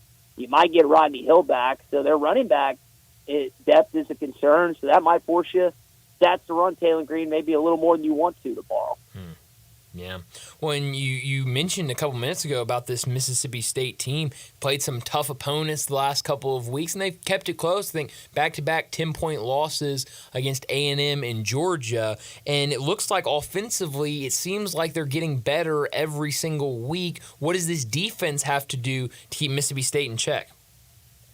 I think defensively, you've seen a lot of positive things from Travis Williams and company. Nussmeier might be the best quarterback in the SEC, guys. Yeah. And I'm going to tell you what, I did not rank in stats. I don't know who you ranked there at STCB days, but Nussmeier was not anywhere close on the top of my list. So I think that's a big byproduct of what happened last weekend. So you got this true freshman kid, and they've had some success. Not true freshman, I think he's redshirt, but you got this freshman kid you're playing this weekend, and Michael Van Buren, who's shown the ability that he can score on some good teams. I think Arkansas is going to have an easier time just because he's younger, and Nussmeier's been around the LSU program for a while now. But it's not going to be easy, and I think that's a state offense under Jeff Lebby that's pretty confident right now. It is, and Jeff Lebby, he's showing them that the future that they can improve. Look, after the heartbreaking loss of Mike Leach, and then they had to hire Zach Arnett. I know Zach Arnett pretty well. He's this year on Lane Kiffin's staff at Ole Miss. They just weren't ready for everything that happened. They're just now kind of getting their program back to coming out of the shock of losing one of college football's, one of the most colorful figures and great coaches in Mike Leach. So, I don't think they should be mad at Zach Arnett either. And Lebby will get them going. I've got my list out of quarterbacks ranked. Boy, the rankings from Media Day, always humble, aren't they, Ty? Number 1 was Carson Beck, 2 Quinn Ewers, 3 Jalen Milroe, 4 Brady Cook, 5 Jackson Dart, all the way down at 6. I did have Nussmeier at 6, ahead of Wegman and Mertz and Iamaleava. Okay, well, 6 isn't bad. I probably had him 7 or 8 if I had to guess. But, I mean, Beck, it ain't great. You think about Beck. I mean, even in that win last week, Beck didn't look great. I mean, he really didn't. That was about the Georgia defense. Ewers has been banged up this year. Jackson Dart hasn't necessarily taken that next step like he thought he had the potential to. I mean, he hasn't been awful, but there's no – when you look at the SEC right now, I think it's Nussmeier, but it's not like Nussmeier by a wide margin. Like in years past, there's been Tebow's, there's been Noons, there's been Manziel. There's been a clear-cut alpha dog who is the best quarterback in this conference. And I don't know. I mean, it's Nussmeier this year, but it's not a landslide. I don't think that. Now, the SEC, we were talking about this about an hour ago with your friend and ours, Bruce Marshall.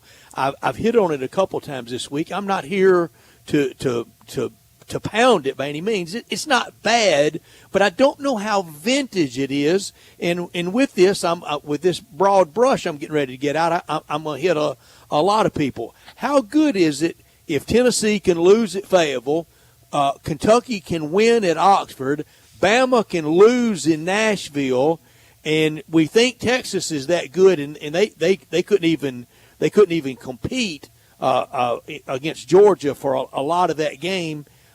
You don't think this is vintage here, do you? Say that last part of stats again. I'm sorry. You don't think the SEC is anything special this year, do you? No, I don't. The SEC is wide open, which I don't know how you guys feel. I think it's pretty cool that we have no idea who's going to win this league. Uh-huh. I think it's pretty cool. We have no idea who's going to win the national championship. When's the last time you could say that? Like 07, maybe? I mean, that's a long time, nearly 20 years. So, but to your point, it's not just those losses. That's just the non-conference ones that we were chiming about a couple weeks ago. I mean, when you had the first 3 or 4 weeks of the season with some SEC teams pull off some inexplicable games, you're kind of looking around saying, like, I thought the SEC would get in 14 easily, but I still think they'll probably will. But there's definitely going to be some discussions, and I think the first college football playoff rankings come out not next Tuesday, but the following Tuesday. That's so correct. It's going to be an interesting first playoff ranking show that we'll see kind of where they think teams are at. I will fight to the mat when I think the SEC deserves it. But Brian, you know I have said it whenever we went to the 12 teams. If the 12 best teams are from the Horizon League, I want them represented. I don't want the SEC getting it just because of helmets and logos. Yeah, and I think that that's not just a you thought. I think it's a lot of people feel that way. Now, I don't know, again, in the midst of that room, I've never been in one of those mock college football playoff selection meetings or committees, and I'd actually be really curious to see what one of those are like. But I'm with you. As long as we have the best college football teams competing for a national championship, that's what matters. Arkansas is not going to be there, so just as long as Texas A&M doesn't win the whole thing, I'll be happy as a clam. Definitely. I'm curious, tomorrow outside of Arkansas, Mississippi State, some really good games in the SEC. 3 top 25 matchups: Missouri, Alabama, Texas, Vanderbilt, and then LSU, Texas A&M. What game in the SEC tomorrow outside of Arkansas, Mississippi State do you have circled really wanting to watch it? Like you said, 3 top 25 matchups, Brian. It's hard to look past that. I'm curious to see what happens with Illinois and Oregon. Like, that's kind of an intriguing game. Former Arkansas coach Brett Bielema's been pretty solid, a lot better than I thought he would in Champaign. Yeah. So what happens there? But I think you gotta go College Station tonight. You gotta see what happens with Nussmeier and Wigman in that matchup in College Station. Curious if Alabama thumps Missouri, and man, I hope Texas loses in Vanderbilt. To beat Alabama and Texas in the same season, I mean, there's no greater. I know Franklin went 8-4, 9-3, back-to-back years, a couple years back. But man, that's got to go down as one of the best seasons in that football program's history since like the 40s, doesn't it, guys? Mm-hmm. Yeah, and Ty mentioned earlier. Remember back in 2003, the Razorbacks beat Bama and Texas in the same year, and both on the road, and I think in back-to-back weeks. Yeah, Chris Balsero hit that game-winning field goal in overtime. And then it might have been double OT, actually, stats. And then Texas, when they ambushed him in Austin, Matt Jones, I think the final of that game was 27-17, maybe 27-14. So that was a fun one. Arkansas beat him in 2003, beat him in 2000 in the Cotton Bowl. They should have won in 2004. Matt still thinks about that fumble leading them on a game-winning drive. So it was 2003 was pretty fun, even though they didn't go to the SEC championship. Mm-hmm.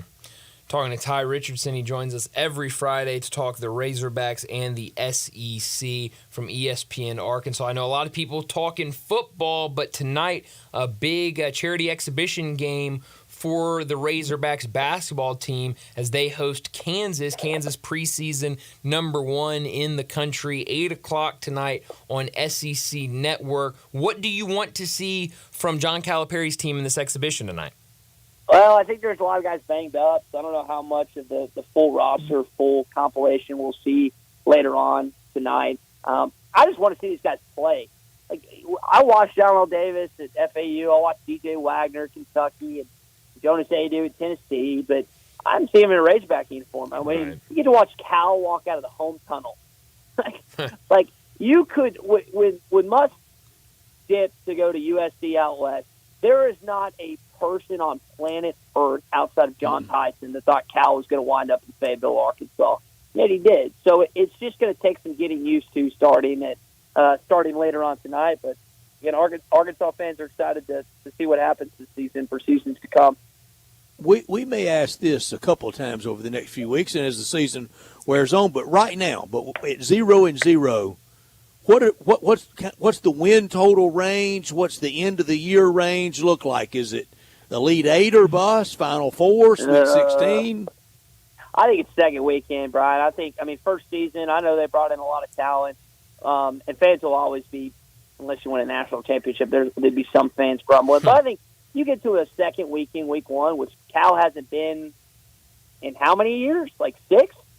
To do it in year one in Fayetteville, I think would be I would find that as a accomplishment. I think there's a lot of fans that don't think that because apparently the amount of money that's being spent, but it would be one of those scenes where second year, Elite Eight, third year, Final Four, maybe those are too lofty expectations, but they're squarely playing it at Cal's feet right now in the next couple of years. Yeah. What is the buzz for this exhibition game tonight? I remember, what was it, last year, Purdue? I think that was on a Saturday afternoon, and the place was buzzing. I mean, it was a great atmosphere. What's the excitement? What will the atmosphere be like tonight for this one? There's been students camping out since I believe yesterday, maybe Wednesday. Holy cow. Cal and the team were passing out pizzas today. So, I mean, there's going to be a lot of people there tonight. It's not going to be a sellout, but it is going to be a crazy atmosphere. I'm trying to be a good employee, guys. I'm staying put to make sure all our stations, it's our first basketball game, and everything goes okay. But I'm really intrigued to see how crazy and raucous and place that Bud Walton Arena is tonight. Mm-hmm. And I think it's going to be fun. And I hope there's a return trip in Allen Fieldhouse next year, because that is also just a phenomenal place to watch a college basketball game. Yeah. Ty, around town, can John Calipari peacefully exist, or is everywhere he goes? Is it cell phones out, pictures, autographs? Can he mix and mingle around town and enjoy just being in Northwest Arkansas, or is it superstardom in town? It's superstardom, man. I remember we were at Herman's, I was eating with Nick and Carrie. Carrie comes over to me and was like, Cal's coming in 20 minutes. And I was like, really? And this was right when he got hired. And it has been the same level of, hey, can we get a picture? Can you sign this since he got here? And he knows that territory and what that comes with. But if he wins even more here, like this is all pre-winning a game at Arkansas. Mm-hmm. I mean, can you imagine if he gets this team to San Antonio next March, or they win something else down the road?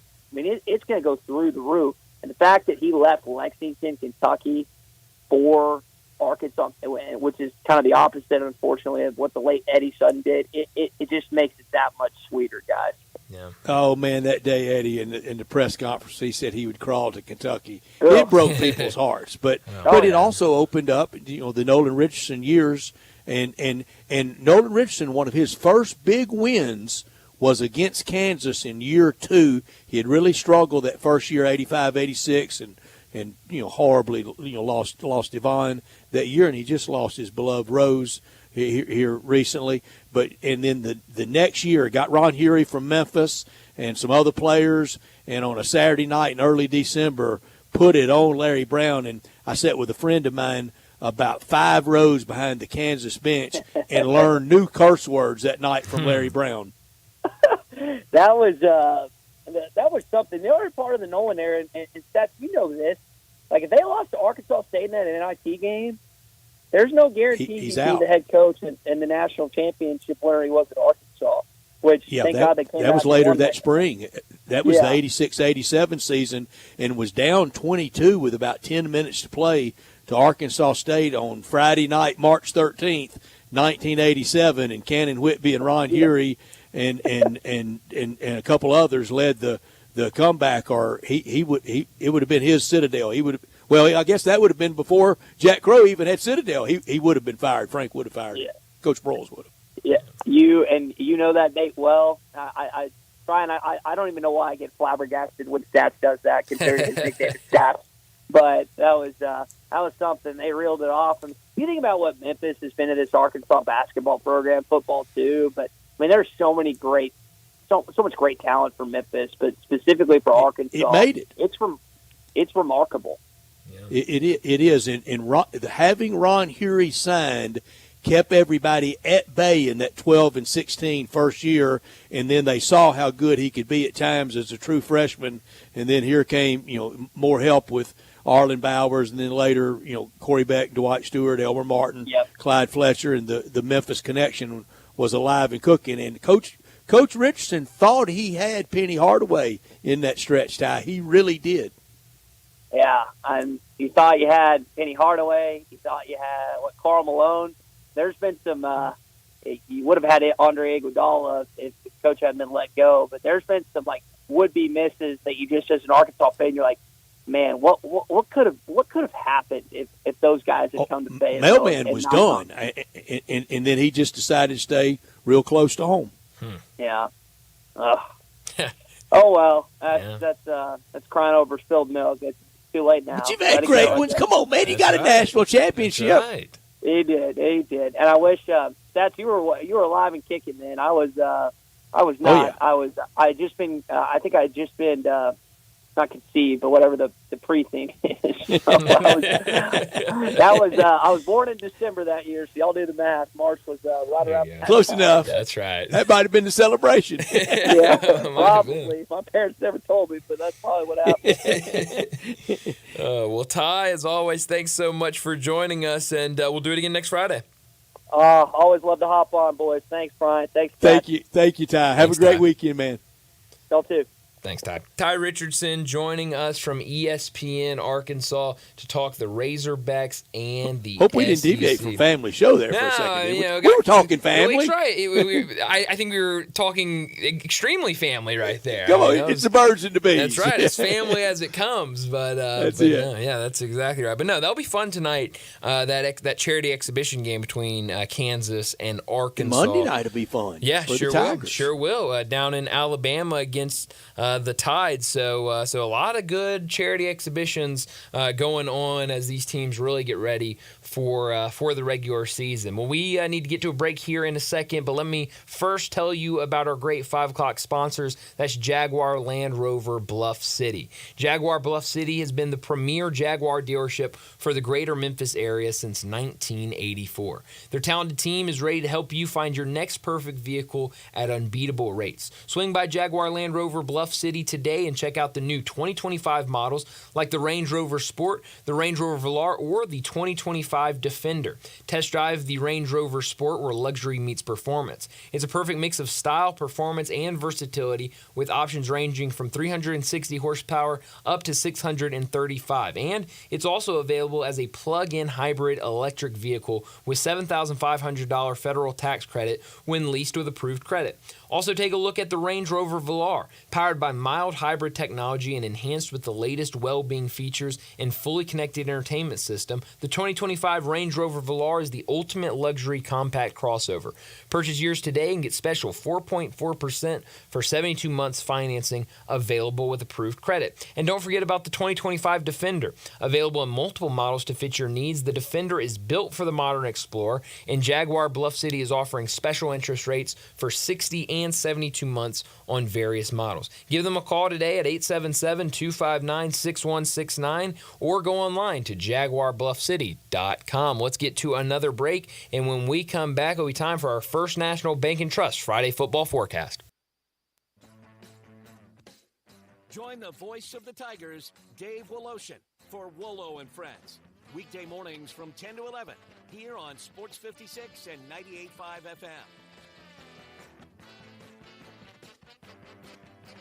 You're a contractor and you need concrete coating and supplies in Memphis fast, and you get this answer? I think we can order that stuff, but you're going to have to wait a few days for delivery. Why wait? Get your concrete coatings and supplies now at TSS Supply, where everything you need is in stock. If you're working in the tri-state Tennessee, Arkansas, Mississippi area, everything you need for concrete coating is at TSS Supply, 5665 East Rains Road, Memphis. TSS Supply specializes only in concrete coatings and supplies all in one place. If you're looking for a particular item, need large quantities, or just have general questions, call 901-729-0565, 729-0565, or you can email your question to Brad at tsssupply.com. The friendly, knowledgeable folks at TSS Supply have over 150 years combined experience in concrete coatings, materials, and supplies. Contractors, are you in town for a job or getting ready to do a job for a customer during their holiday shutdown? Then you should visit TSS Supply for your concrete coatings and supplies. Why wait for materials when TSS Supply has everything you need in stock and they can get it to you today or within 24 hours? TSS Supply, 5665 East Rains Road. Hi, this is Troy Five-Ash, owner of Five-Ash Roofing. Did you know there are so many roofing companies in Memphis that I don't even know them all? So that begs the question, which one should you choose? So I thought I'd give you a little background about me. My grandfather was a World War II Marine. My father worked for the University of Memphis for nearly 30 years. My mother, a pianist at Raleigh Baptist Church. Seems like forever. I went to Brownsville Road, Craigmont, and Bartlett High School, class of 81. We support the local school systems, youth athletics, and believe in what St. Jude and Le Bonheur stand for. I'm a Tiger and Grizz fan. The point? Memphis is my home. Five-Ash Roofing will be around if you ever have a problem with the service we provide. Five-Ash Roofing, fair, honest, and ethical, with deep local ties in our community. 367-0050 or memphisroofer.com. Five-Ash Roofing, it's what we do. We're here for you. Hello, sports fans out there. Walker Taylor here with the Germantown and Collierville Commissary. We just celebrated our 43rd year in business, and I would like to thank our fantastic customers and especially our loyal staff. Time has flown by. We now have a second location, Poplar and Houston Levy in Collierville. Catering is a specialty of ours. 50 to 5,000, no job too small, no job too big. Full service or self-service. We also have a party room in Collierville that is great for rehearsal dinners, business meetings, you name it, we'd love to have you. Also, our barbecue party packs start at $8.75 a person. Barbecue, beans, slaw, bun sauce, including serving utensils. Especially great for tailgating with football season coming up. Commissary restaurants also believe in giving back to the community. Possibly you have been approached by somebody selling a barbecue six-pack coupon for fundraising. Cheerleading groups, church groups, anything to help a worthy cause. Holidays are near. Smoked hams and smoked turkeys will be on the pit before you know it. Come see us at Germantown and Collierville Commissary. Also check us out at commissarybarbecue.com. It's here, Genesis Diamonds, the largest ever sale in luxury so you can't miss this special 2 year this Friday and Saturday. During this event, you can take advantage of special pricing, see the largest financing on a stunning selection of luxury diamonds, hundreds of Musks, Submariners, Daytonas, Pepsi, hottest model Rolex watches that you can't find anywhere else. Luxury premium Rolexes are in pristine light blue condition, some just out of the box. Price to sell is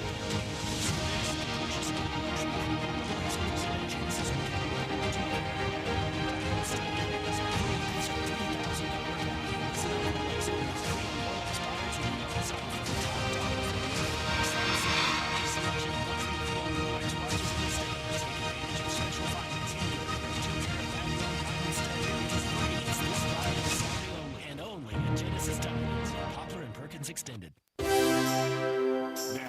to Sports Time on Sports 56 and 98.5 FM. This hour brought to you by Jaguar Land Rover Bluff City. Here once again are Brett Norsworthy and Brian Dacus.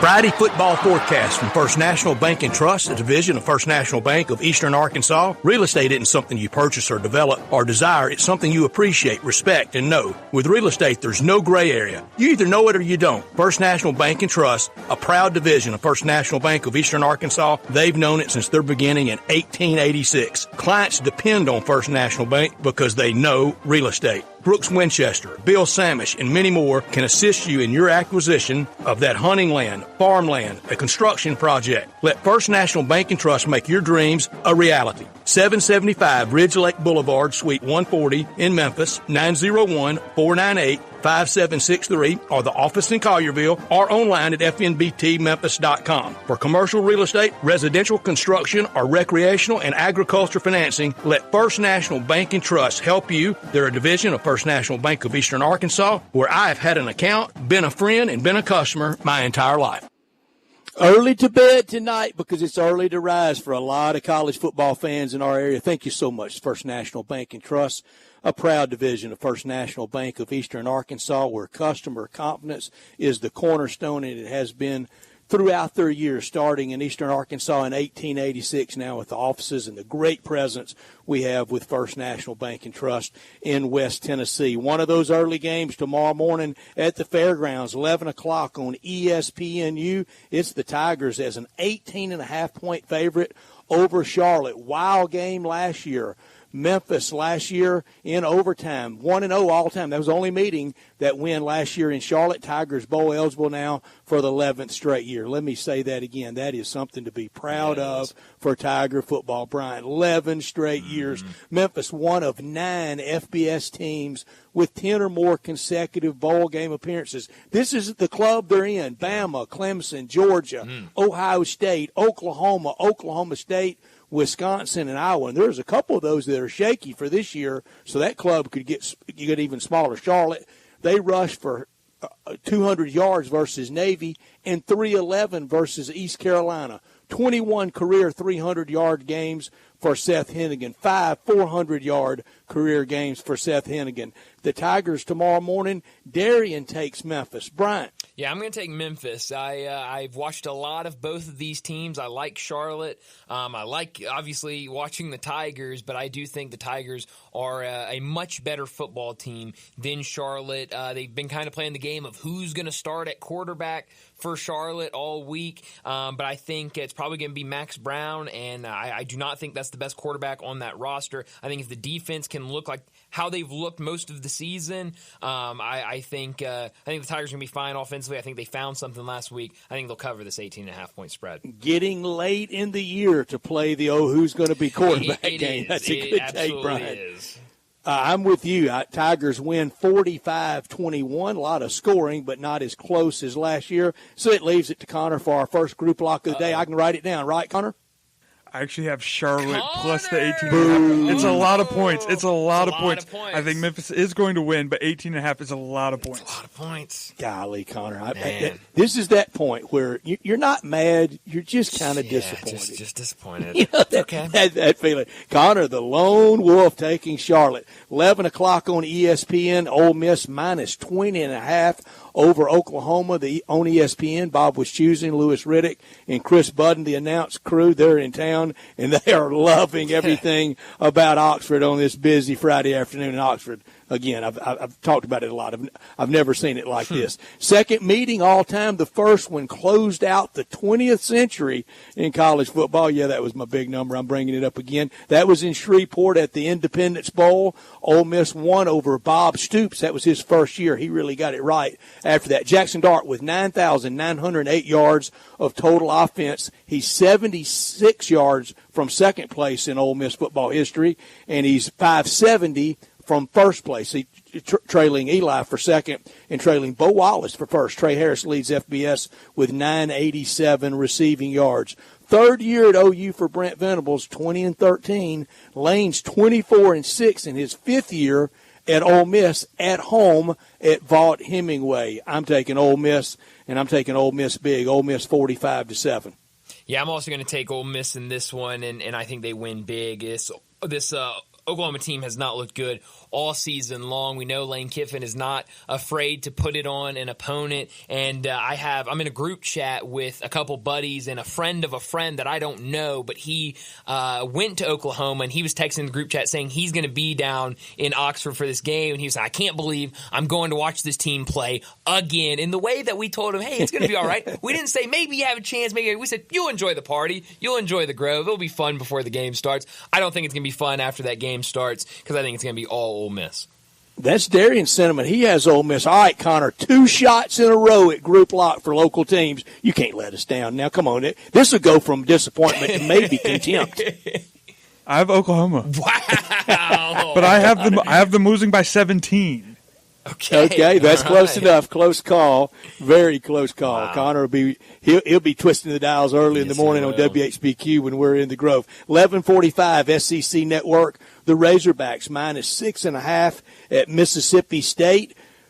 Michael Van Buren leads SEC quarterbacks in touchdown passes in the month of October with 6. Mississippi State has forced 6 fumbles, recovering 4. Arkansas leads all time 18-15-1, but 3-9 in the last 12 against Mississippi State. Landon Jackson, 28 tackles, 4.5 of those for loss, 2.5 sacks. Hogs and Dogs tomorrow morning in Starkville. Darien takes the Razorbacks. I take the Razorbacks 28-3 over Mississippi State. Bryant. I'm going to take Mississippi State in this one. I think, this is a classic game. You look at Mississippi State, offensively, I think they're getting better. And listen to what they faced these last couple of weeks. 10-point loss last week to Texas A&M at home. The week before that, 10-point loss on the road at Georgia. The week before that, a big loss on the road against Texas. They have been going up against some of the toughest teams in the country. In the last 2 weeks, they've kept it close. I think this is a game where Arkansas is going to go in and say, oh, man, 1-6 Mississippi State, and I think Mississippi State's going to be able to pounce on that. I'll take them plus the 7.5. I think they keep plus the 6.5. I think they keep this close. Could even win this game. Connor? I have Mississippi State as well. They've covered the last 3 versus big opponents. How about that? They sure have. And they've thrown Van Buren in against some toughies. We'll see. But Darian and I have Arkansas. Y'all have Mississippi State. 3:15 SEC net. Texas minus 18.5 at Vanderbilt. America's team, Vandy, trying to shock the world. Vandy leads the all-time series against Texas. How funny is hilarious. that? Doesn't that make you want to laugh yourself to sleep? They lead 8-3-1. Now this Auburn part. Last meeting, 1928. Ooh. Yeah, okay. Vandy racked it up a century ago, 100 years ago. 13-12, Vandy won in 1928 in that last meeting. First Vandy game ranked in the AP since 2008. Diego Pavia, Captain America, leads SEC quarterbacks rushing with 470 yards. 8-game road streak. Winning streak for Texas. Texas has outscored opponents 56-10 in the first quarter. Clock strikes midnight. Party's over in Vandy. Texas wins 42-7. Darian takes Vandy. Connor? I have Texas. Bryant? Now, I'm really disappointed in Connor. Earlier, it was just kind of, my anchor down brother. So I got contempt. You got disappointment. We've got everything covered. I'm disappointed because how in the world could you not keep riding Diego Pavia? I know this is Texas, but 18.5 points is a lot of points. I'm an anchor down. So Splitsville on that game. 6:30 tomorrow night on ABC.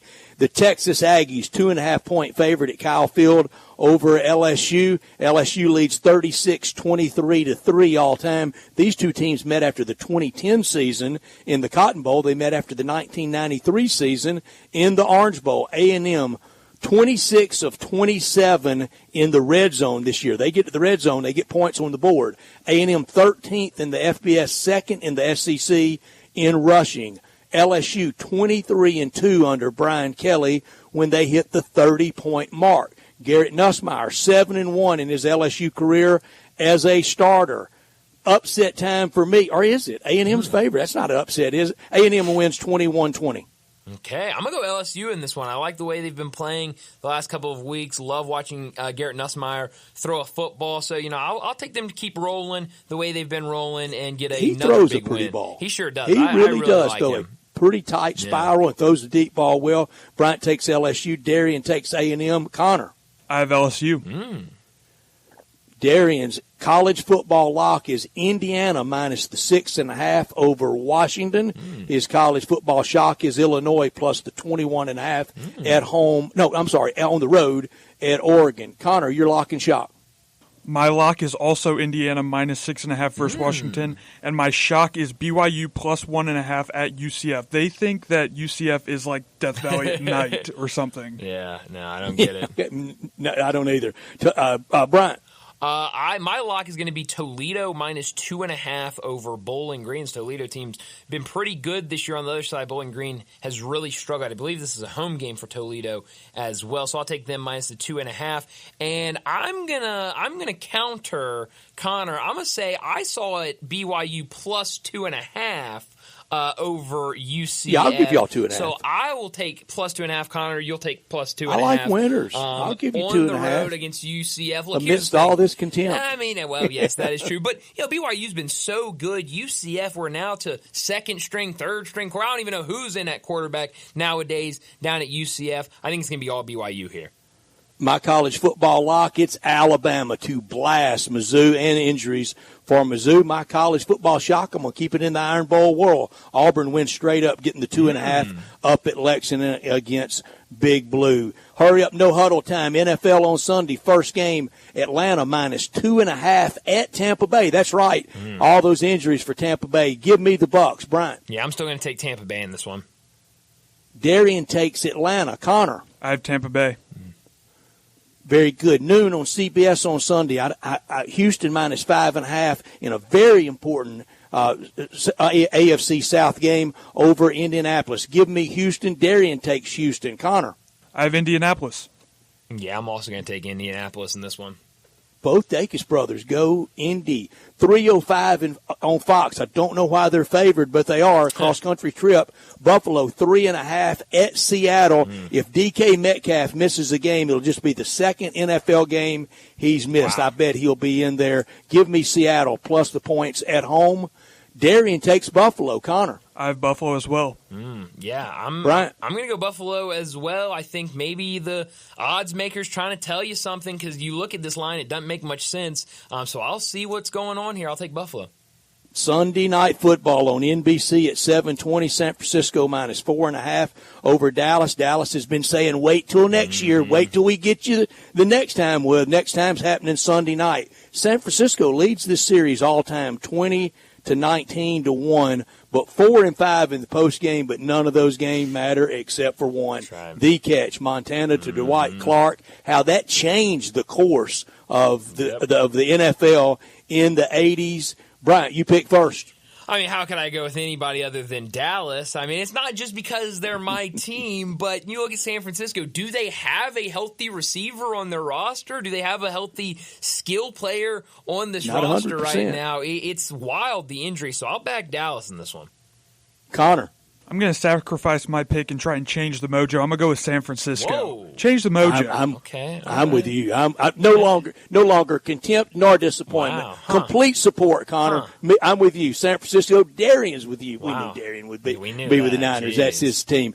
Darian's NFL lock, Green Bay minus 3.5 over the Jags. His shock, Arizona plus 3.5 at Miami. That's my shock, Arizona plus 3.5. I'm going with Darian. Whatever he says, I'm going with his pick, and I'm going to take Detroit, my Detroit Lions as my NFL lock, minus 11.5 over the Titans. Connor. I have Detroit as my lock as well, minus 11.5 versus the Titans, and my shock is Cleveland plus 8.5 versus Baltimore. Going with Jameis. Going with Jameis. All right. Can't spell Winston without wins. So there you go. My lock, I'm going to take the Chiefs minus 9.5 over the Raiders. I think the Raiders, one of the worst teams in the NFL. Chiefs will continue to roll. And my shock, I'm going to go with you and Darian, Brett. I'm going to take Arizona over the Dolphins. Cardinals been playing good football. On the other side, Dolphins, everybody's trying to ramp back up for Tua's return. I think Arizona gets them.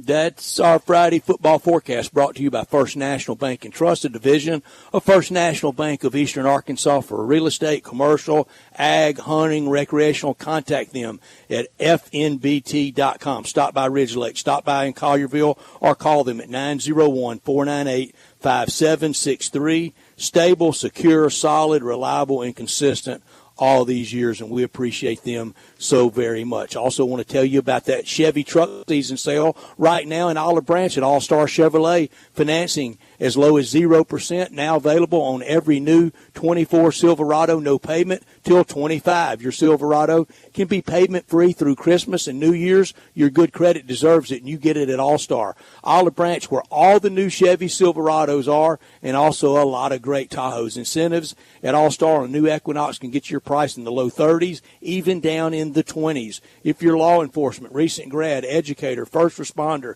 healthcare worker, military, instant $500 bonus back. Check out the huge, and I mean huge, All-Star pre-owned section. Silverados, Jeeps, Nissans, Toyotas, Fords. Looks like every pre-owned that you can think of is there, because it is. And if you got a vehicle you want to sell, bring it to All-Star. First thing in the morning, they'll give you the most money for it, even if you didn't buy it from All-Star. Don't miss the final Chevy truck season sale right now in Olive Branch at All-Star Chevrolet. For more information, go to allstarautogroup.com. Let's get to another break, and when we come back, we'll wrap up today's show with Crunch Time. Broadcasting 56 and 98.5 FM. Looking for a high-efficiency planting solution? The Case IH 2150 Early Riser Planter combines the industry's most accurate planter technologies with a rugged row unit for fast and uniform emergence. The Case IH 2150 Early Riser operates at your speed and adapts to unique field conditions so that you can maximize your yield potential.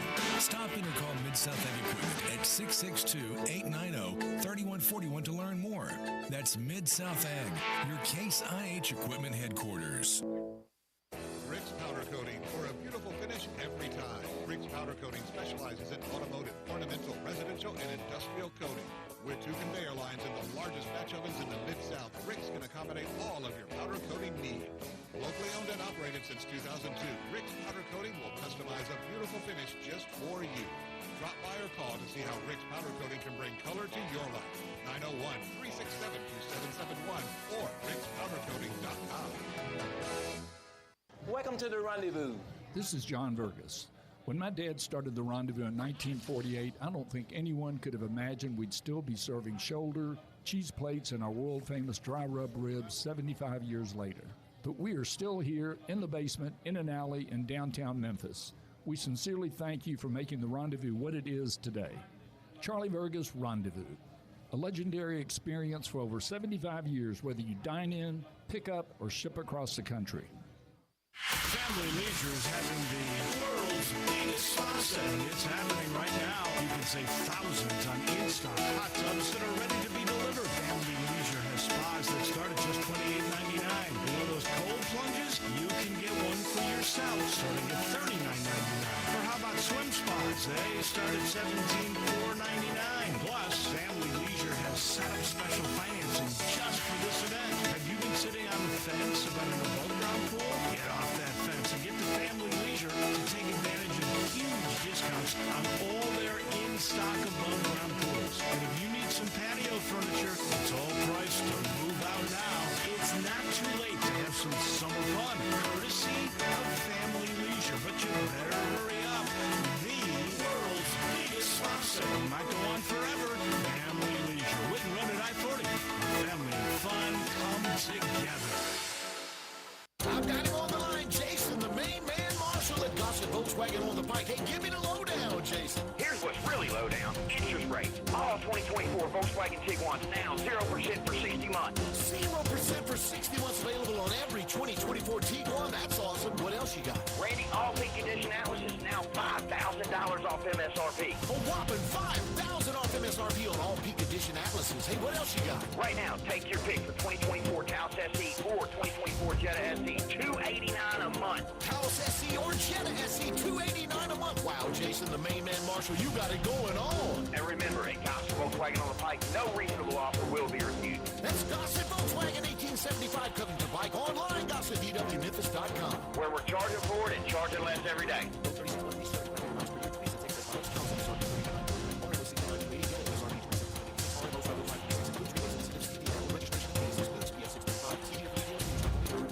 Jenkins Floors and More invite you to their retail warehouse where they pass wholesale savings on to you. Jenkins Floors in Little Rock, Cleveland, Mississippi, and now open in Horn Lake at 2356 West Goodman Road. Specializing in flooring and carpeting, tile, plantation shutters, and blinds, Jenkins makes your life easy with a 2-week turnaround. Contractors, builders, or family projects, call 662-469-9350 for a free estimate. Owners Timmy and Rebecca Jenkins say hello to Sports 56 fans and look forward to your business.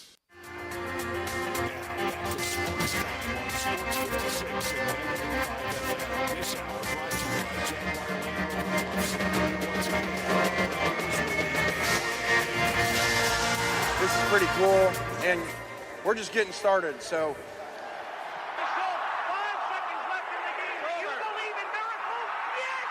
Spanning the globe. Go crazy, folks! Go crazy! This is for all the biggest crunch time. You are looking live. In your life have you seen anything like that? Goodbye! Hello, Haskins. It's obviously crunch time. Hammer, nail, coffin. This baby is over.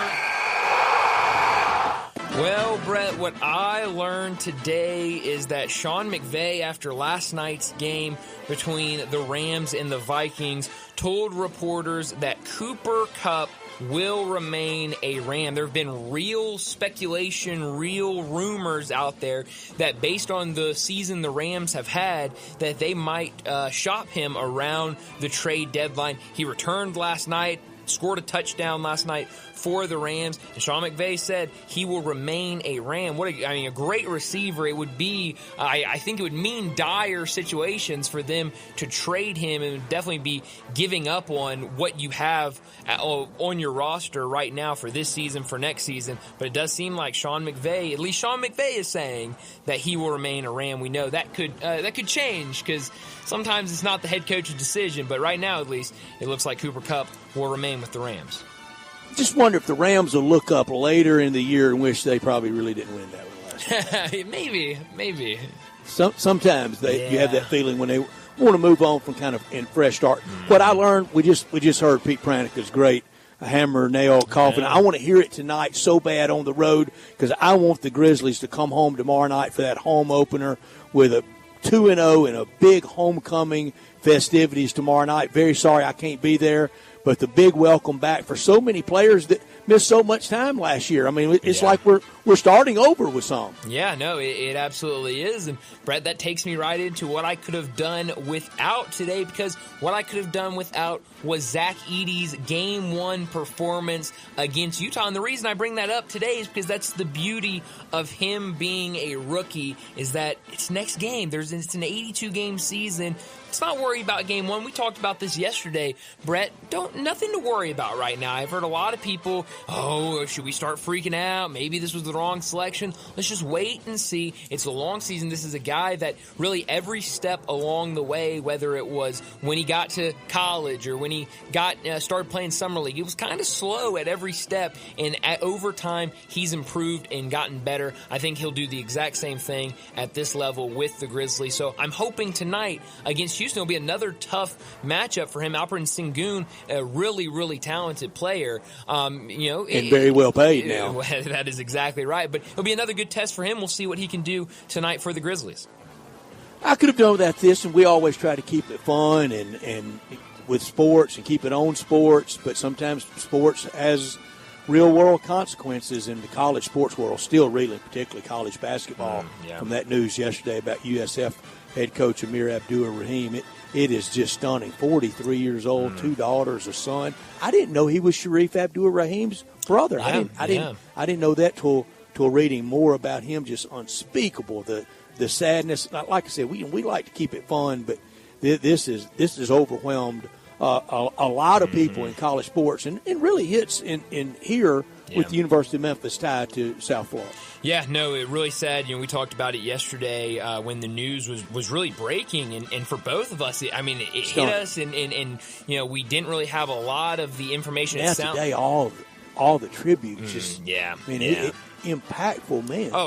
Incredible, an incredible human being. Everything you read, everything you see about him, and it sounds like he's been dealing with some sort of illness, with something for a while now, and then obviously a procedure yesterday. He passed away due to complications.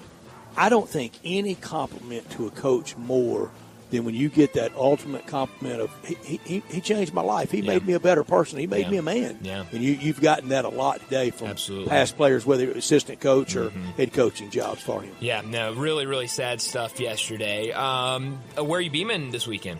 You know where I'll be. Best tailgate spot in college football tomorrow morning. And all these Sooner fans that are here, all of them in Memphis today and tonight. Can't wait for it to get here. Can't wait for them to be down here at the Holy Grail, at the college football tailgate spot, 9 o'clock tomorrow morning, alongside Gary Darby right here on Sports 56 and 98.5 FM. Kickoff at 11 with David Kellum and Harry Harrison and John Darnell on the sidelines. Well, I'll go ahead and beam to Game 1 tonight of the World Series in L.A. Yankees versus Dodgers. Oh, man, get ready for that. And, man, the wait is finally coming to an end. It feels like forever since we've had baseball, but now Game 1 tonight in L.A. will be fun. Game 1 tonight, Game 2 tomorrow, just like that. Somebody could be up 2-0 or split. in Hollywood also tonight. Boise State at UNLV. Go Barry Odom. Beat those frauds at Boise State. Navy and Notre Dame tomorrow at MetLife. Mizzou at Bama. Somebody's eliminated. Dogs and Hogs in Starkville. BYU at UCF. Tigers in Charlotte. Grizz this weekend. NBA, NFL. It's here. Oh, so much. A little bit of everything this weekend. It's going to be a lot of fun. Quick reminder, Brett already mentioned it. Tomorrow morning, 9 a.m., we'll have complete coverage of Ole Miss versus Oklahoma. Then on Sunday, triple header starting at noon for the NFL. You can catch all that action right here on Sports 56. Well, that's all the time we have. Enjoy your weekend. We'll talk to you again Monday afternoon.